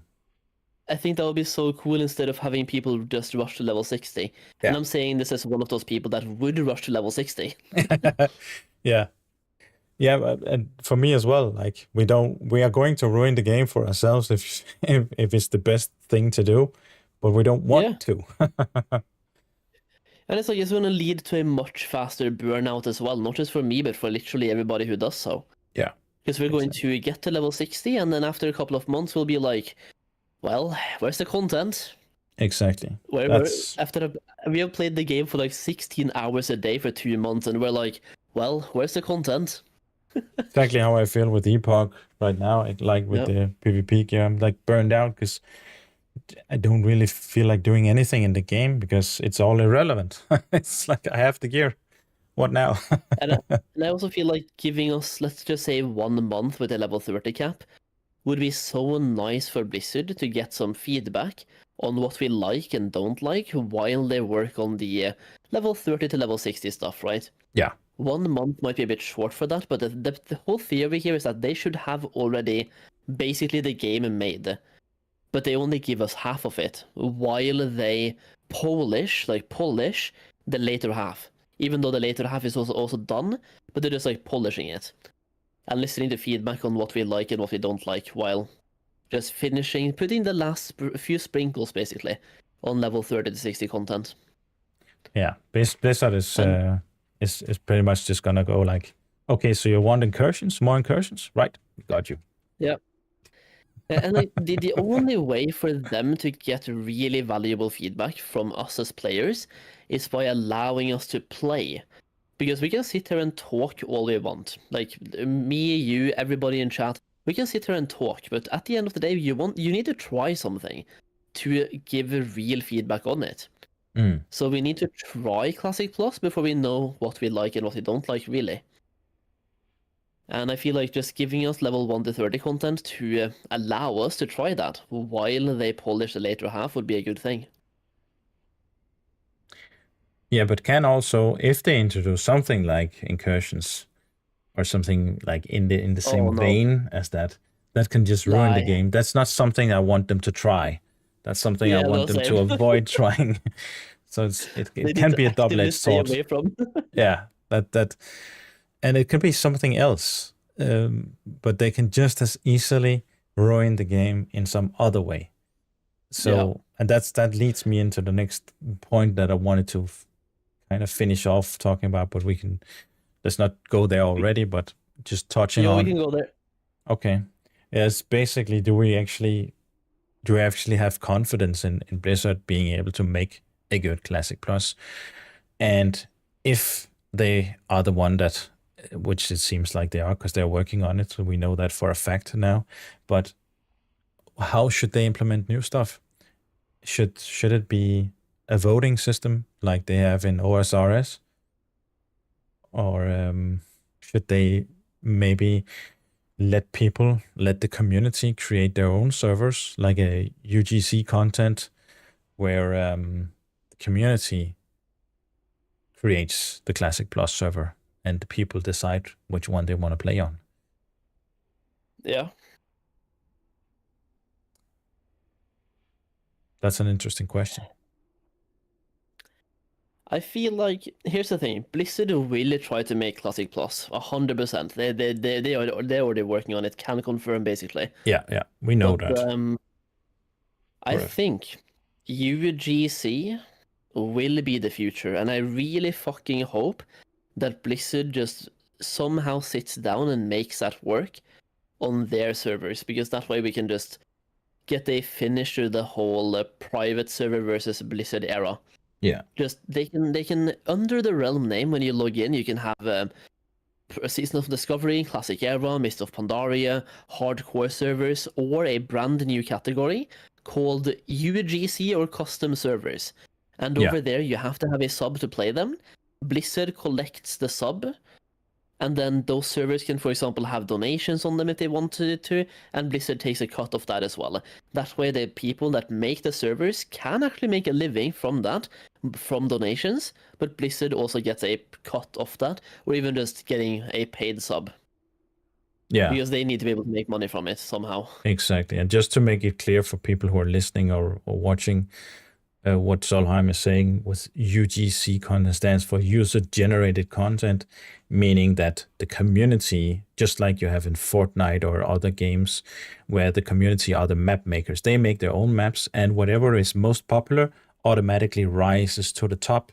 And you allow a lot of people to generate different types of content, but it will weed itself out, basically, because the best will come to the top. Yeah.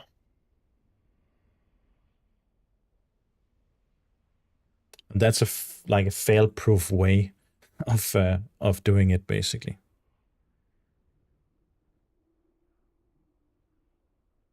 Because a lot of fun servers will probably be created, but in the end, the best servers will automatically rise to the top and will become the official game mode.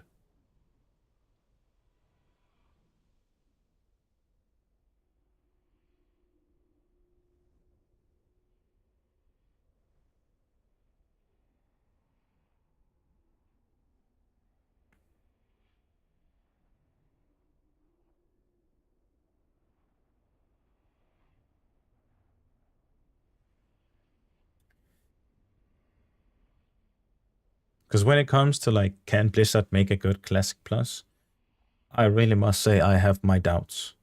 They say every time, oh, we learned from our previous experience. We learned from this. We learned from the curses. We learned so much. They keep saying that. They said that since Burning Crusade. They said, oh, we learned so much, but they keep making the goddamn same mistakes over and over and over again. So to some extent, I really doubt that they're learning anything.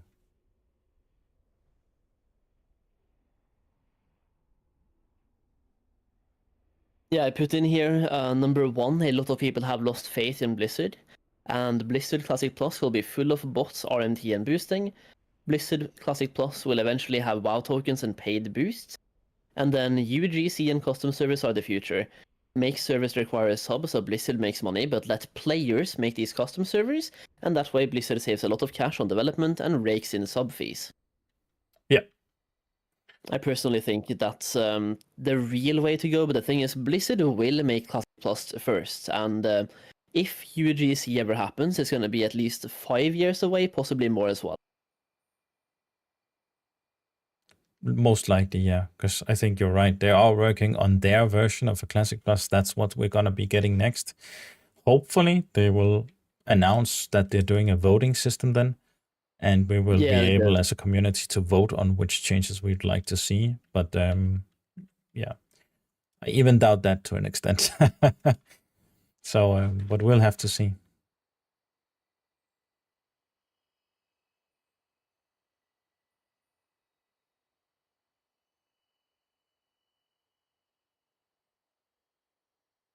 But yeah, user-generated content is probably going to be, at least as the company is right now, is going to be the best.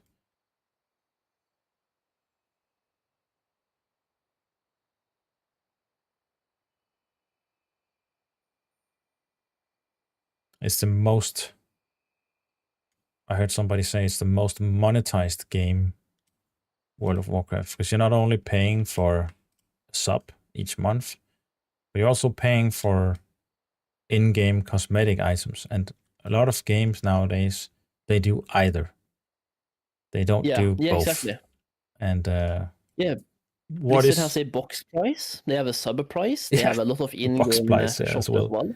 Yeah, that's crazy. WoW tokens to buy currency. Yeah, that is pay to win. That is actively pay to win. Yeah. So it's like it's the worst. Like they get all of the worst stuff, and still, even with this much money, even with this much greed, they still cannot enforce their own TOS. They still cannot enforce or hinder people from botting, and they still cannot enforce their rules about real money transactions. It's incredible that we are paying this much and then getting this little in return compared to private servers who literally can do all of this for free. Yeah, exactly. Without any pay to win in the shops, only cosmetic shops. For instance, Third WoW only has cosmetic. Oh, they have the bags, kind of pay to win. The bags, yeah. They do have some things. You can also buy mounts, but you still need the riding skill. No, you don't. They scale to your level, actually.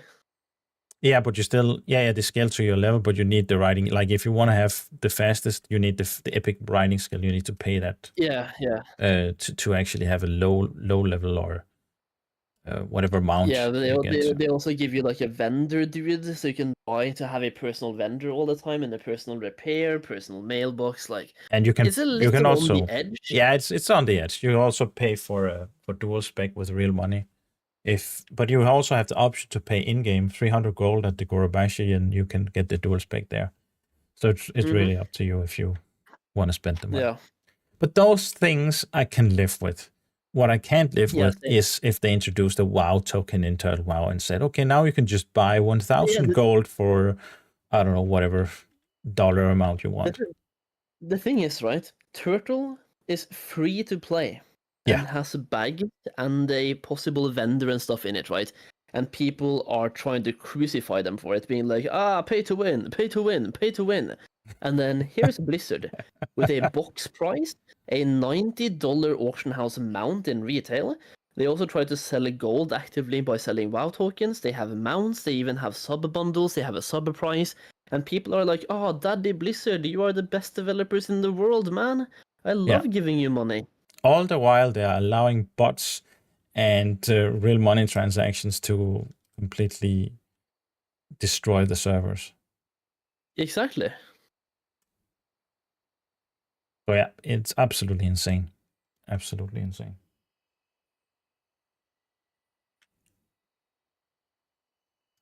It's an interesting time, that's for sure. Yeah.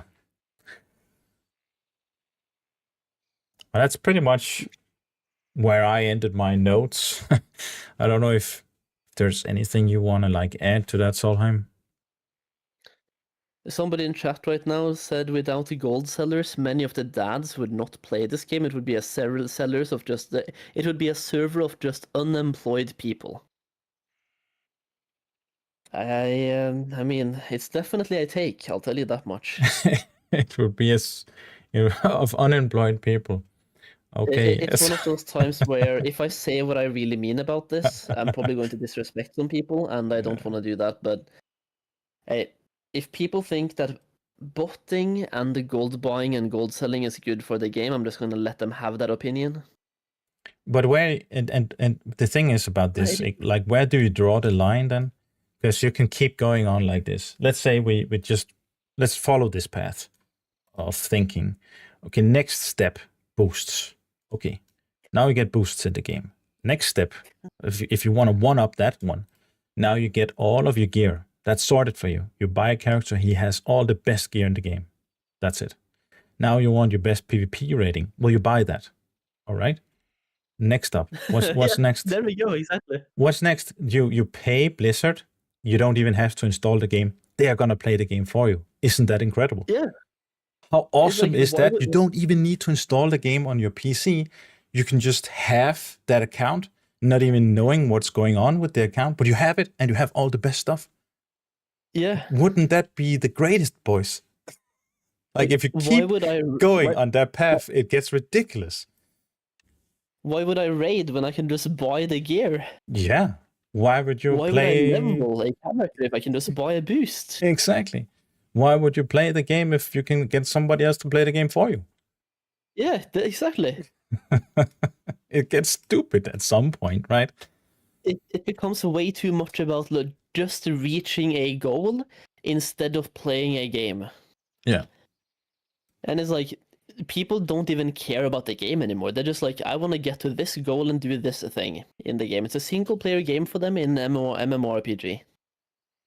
And everything about the game should be something you can buy. It doesn't make any sense, because that's the whole enjoyment of the game. And if you don't enjoy that part of the game, well, then you're playing the wrong game, my guy.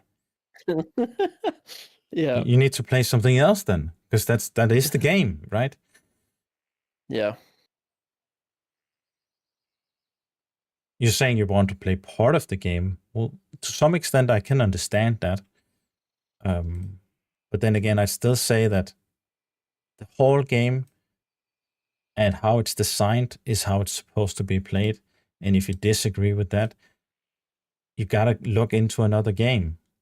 Like, if you just want to play PvP and you don't want to interact with anything in PvE, I don't necessarily think that. I think you can do that to some extent, but I don't think it should be like that. I think World of Warcraft is a game that encompasses all things about the game.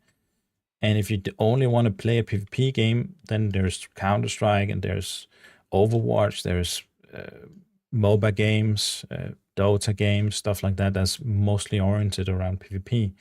Smite, even if you want something close to World of Warcraft, the same looking like the same play angle, whatever you want to call it, but in a MOBA setting. Yeah.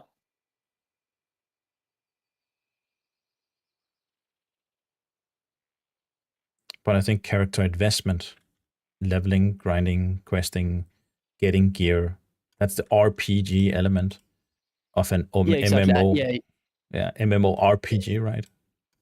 Yeah, exactly. The whole investment is such a huge part of the game. And when it comes to people just wanting to buy themselves that investment and buy progress, sure, please do that. But Blizzard should never, ever, ever think about what you think about ever again when developing a game. Because like games should not be made for people that just want to buy to skip the whole game. Exactly, yeah. The game should be made for people that want to actually play that game. Yeah, that's And if just people just want to raid, undermining. they can... Yeah, you're undermining your own Yeah, game then. That doesn't make any sense. Yeah, exactly. Then why even have it? If it's something that you want the players to skip, then why have it?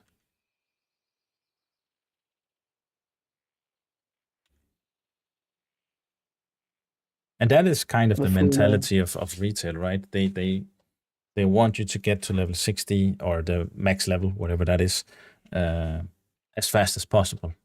And they're trying to make you skip the entire game, either with boosts or making the lower levels irrelevant and just a chore.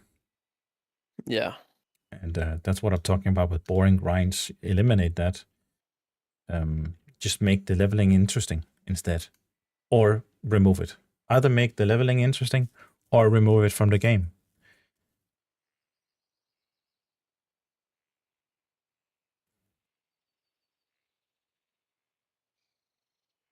Yeah, no, I agree. Do you have any final words here when it comes to the whole thing? Or have we gone through everything now, do you think? Yeah, I think we've pretty much gone through the whole thing.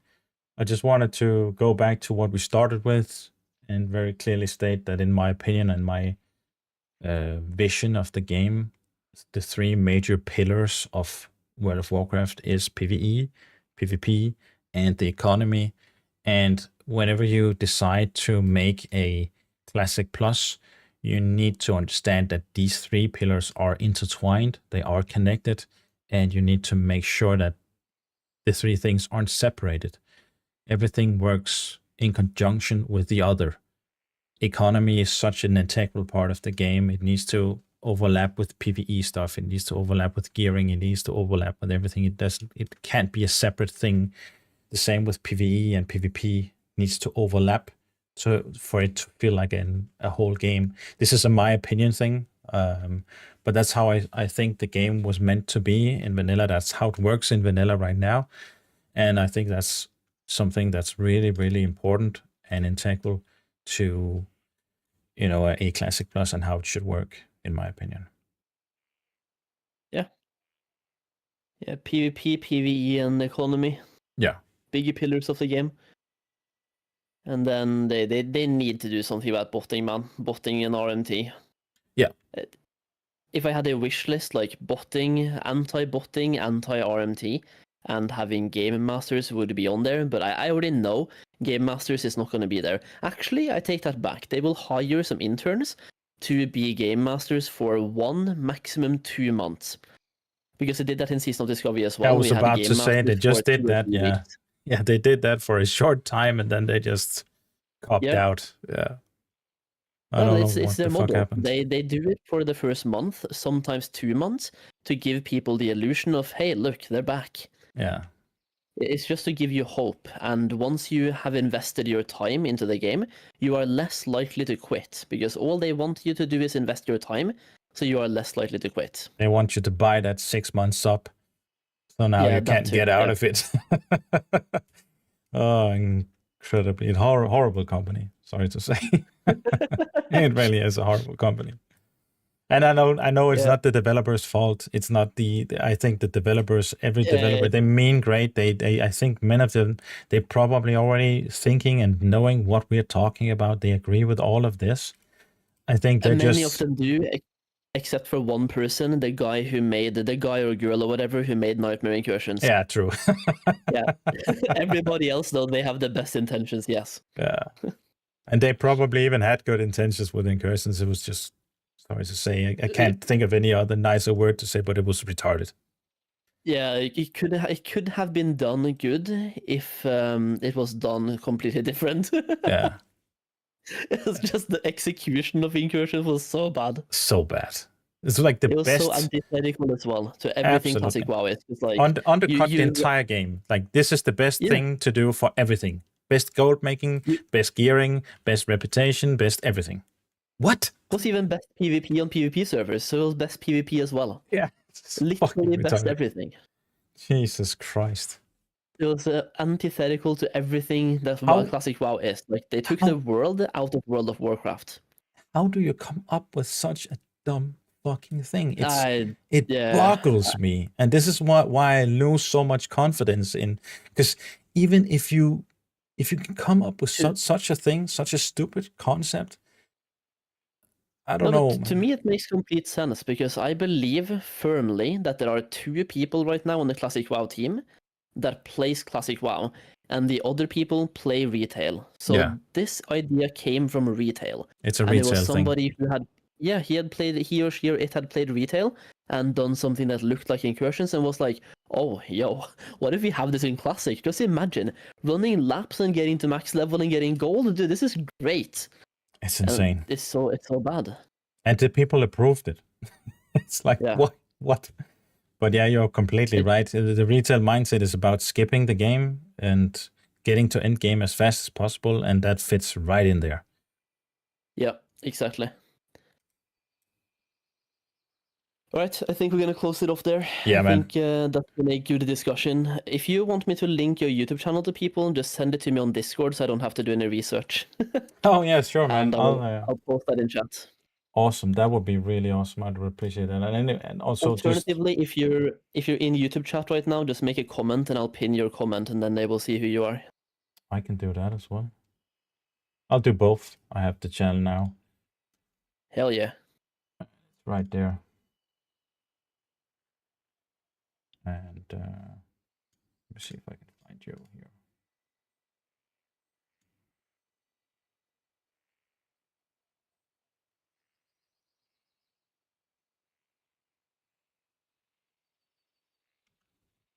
Man, I appreciate it, and appreciate you wanting to have the talk with me, a smaller creator like myself. It's yeah,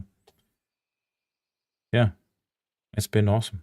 And we both have some good inputs, I think, on this topic. We do share some inputs as well, but I feel like you're way more on the PvP side than I am, and that's really good for just getting the whole world PvP aspect of things, which is huge in Classic WoW. And I'm more into PvE, leveling and gold making, right? Yeah, but I think we agree on everything, even though I think I've listened to you for years, and I pretty much think that we agree on everything when it comes to PvE as well. So it's yeah. But yeah, I do favor PvP for sure as an end game thing to do as a play style, and yeah, basically like what I prefer to do at end game is absolutely PvP. But I want to do it through PvE. I want to be forced into raids because I enjoy that. I do want to see the raids. I do want to play the raids. I just want to play the entire game, basically, every aspect of it. Yeah, same. I feel the same way. Awesome. Well, thanks for having me on, Solheim, and for those 10 people who are watching my YouTube stream, subscribe to Solheim and support him on Kick as well. And I think he's growing on Kick right now, so shout out to Solheim. If you ever have any interesting topics you want to talk about again, just hit me up. I'm down pretty much anytime. Awesome, man. And actually, on off note or off topic, yeah, I do want to at some point, if you have the time, want to talk about YouTube stuff and all that stuff. Get some good tips from you. Oh yeah, sure thing. Just hit me up at some point. I'm down. Awesome, man. Well, can either chat on voice or just send me questions and I'll reply. awesome. Right, man. Yeah, man. Thank you for the chat, and I'll see you around, dude. Yeah, you too, man. See you. Yeah, good night. Good night. All right, guys.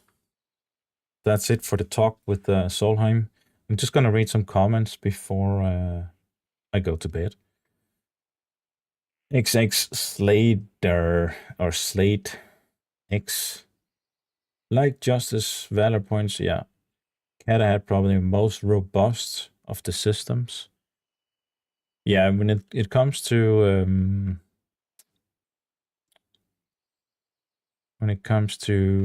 are you talking about Valor points as well? Endgame dungeon acquiring tokens from stuff. I think that was in TPC already.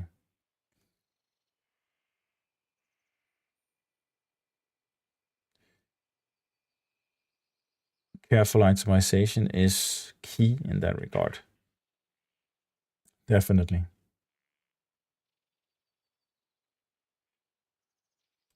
Will says that's totally not the case. I'm full-time adult and actively avoid pay to win, gold buying, etc.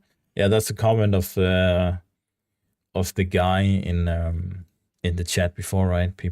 He was saying that people only wanted to the only people who wanted to play the game full time or to not have pay to win basically were the people who didn't have jobs, and that's a really weird take. I think the majority enjoys the game for what it is, not just the end game. And I think that was his point.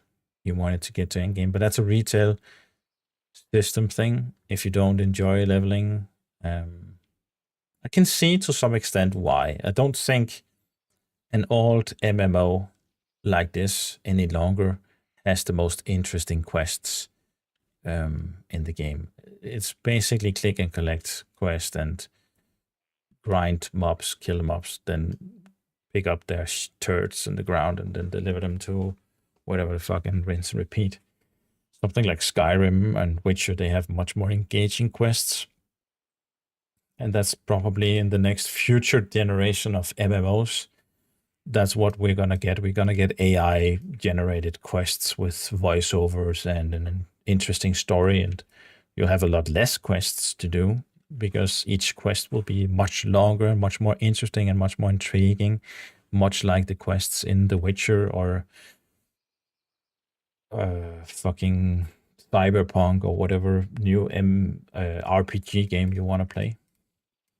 Something like that, but just in a massive multiplayer game will be the future of questing. What I enjoy the most about the leveling process is basically the feeling of my character getting stronger, the acquisition of gear, and world PvP, these small encounters I get, like at the start of the stream with that rogue, and then beating him. That's awesome. I really love that. That's what's interesting to me. Grinding these mobs and completing quests, that was interesting back in 2004 because I read the quests back then. I didn't know what I was going into. It was completely new. Nowadays, this isn't the most stimulating, but that's fine. I can live with that. Doing battlegrounds, I love to get experience from doing battlegrounds. That's something they also implemented in here on Project Epoch, and now also on Turtle WoW, by the way. So you choose your modality of progression as a way of actually getting experience. And again, that harkens back to having options. Just want to have a ton of options.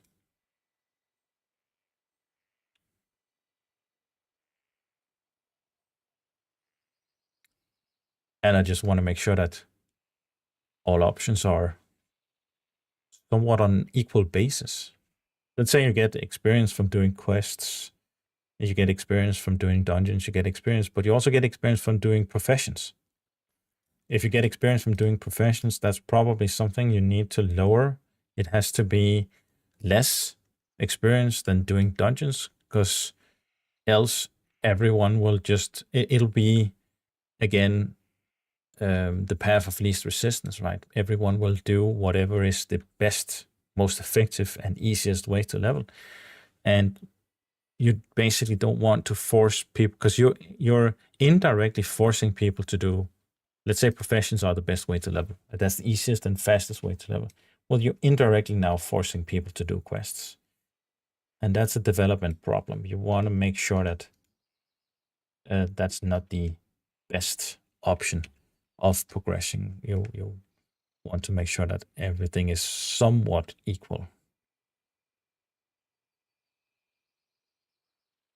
And that's a balancing act.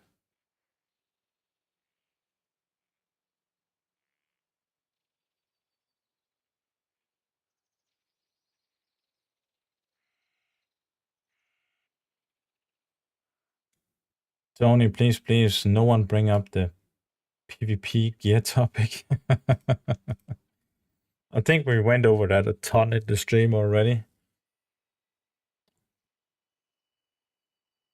So yeah. Hey, Tony, are you playing on Epoch as well?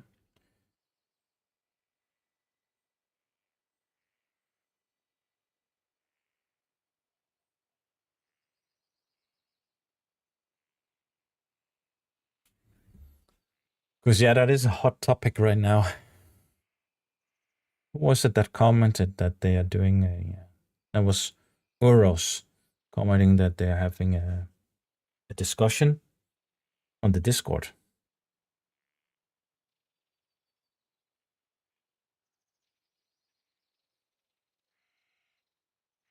Yeah, you are? Yeah. So why should resilience be added to gear? Yeah, and it shouldn't, hopefully. I don't know if you agree with that or not. Or if you mean you just don't want to talk about it. I've been harping on that for some time now with different videos. And I'd probably just refer to my Why Resilience is Bad for Classic Plus video on my YouTube channel. It covers it all. I've laid out all my points as well formulated as I can in that video. So I feel like I really present my point of view as well as I can. Yeah, you do not. That's good to hear. Yeah, it is not good for the game. Absolutely not.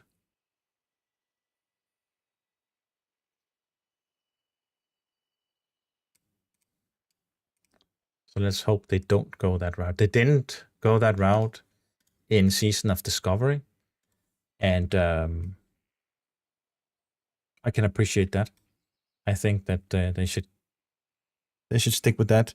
If you need to do PvP balancing, do it through either increased stamina, increased health of some sorts, either on gear, on base or baseline, or decreased damage of some sort, either a hidden, PvP debuff, so that whenever you engage someone in PvP, you just do a little bit less damage. Not something that's in like extremely intrusive, something that it shouldn't be a buff in the corner of my screen. I don't want to see that. I just want something hidden then. And it's just universal that makes all your gear like equally good. And you want a ton of options for gearing, in my opinion. As it is right now, I think I'm lacking the belt, and that's pretty much it. I also got a few off pieces that are not PvP specific. But, as soon as I can get those items, I'm just going to go ahead and get those items because that's the best. And then I don't need to look into gear anymore. And that's kind of sad.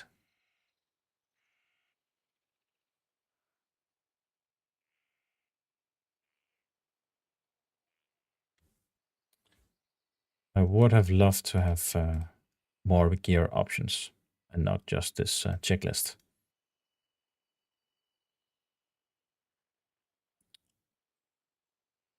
Boys, I gotta get up early tomorrow. So sadly, now that people are starting to join the stream, is now that I'm going to end the stream. I was sitting at around 10 people, and now we are at 16 people. But sadly, boys, I am off to bed now. Maybe these are all my NA viewers that are coming online. But I am headed to bed because I gotta wake up early tomorrow, get my daughter to her daycare, and all that jazz. So I hope all of you enjoyed the stream, and really appreciated Solheim for having me on or wanting to do this this stream with me, talk with me. It's I hope to do collaborations like that in the future as well with more content creators and stuff. That's I really enjoy that, these discussions. So family comes first. Have a good day tomorrow. Yeah, thanks, Tony. Appreciate it. For those of you in the EU, where it's evening now, sleep tight once you get there. I am off, boys.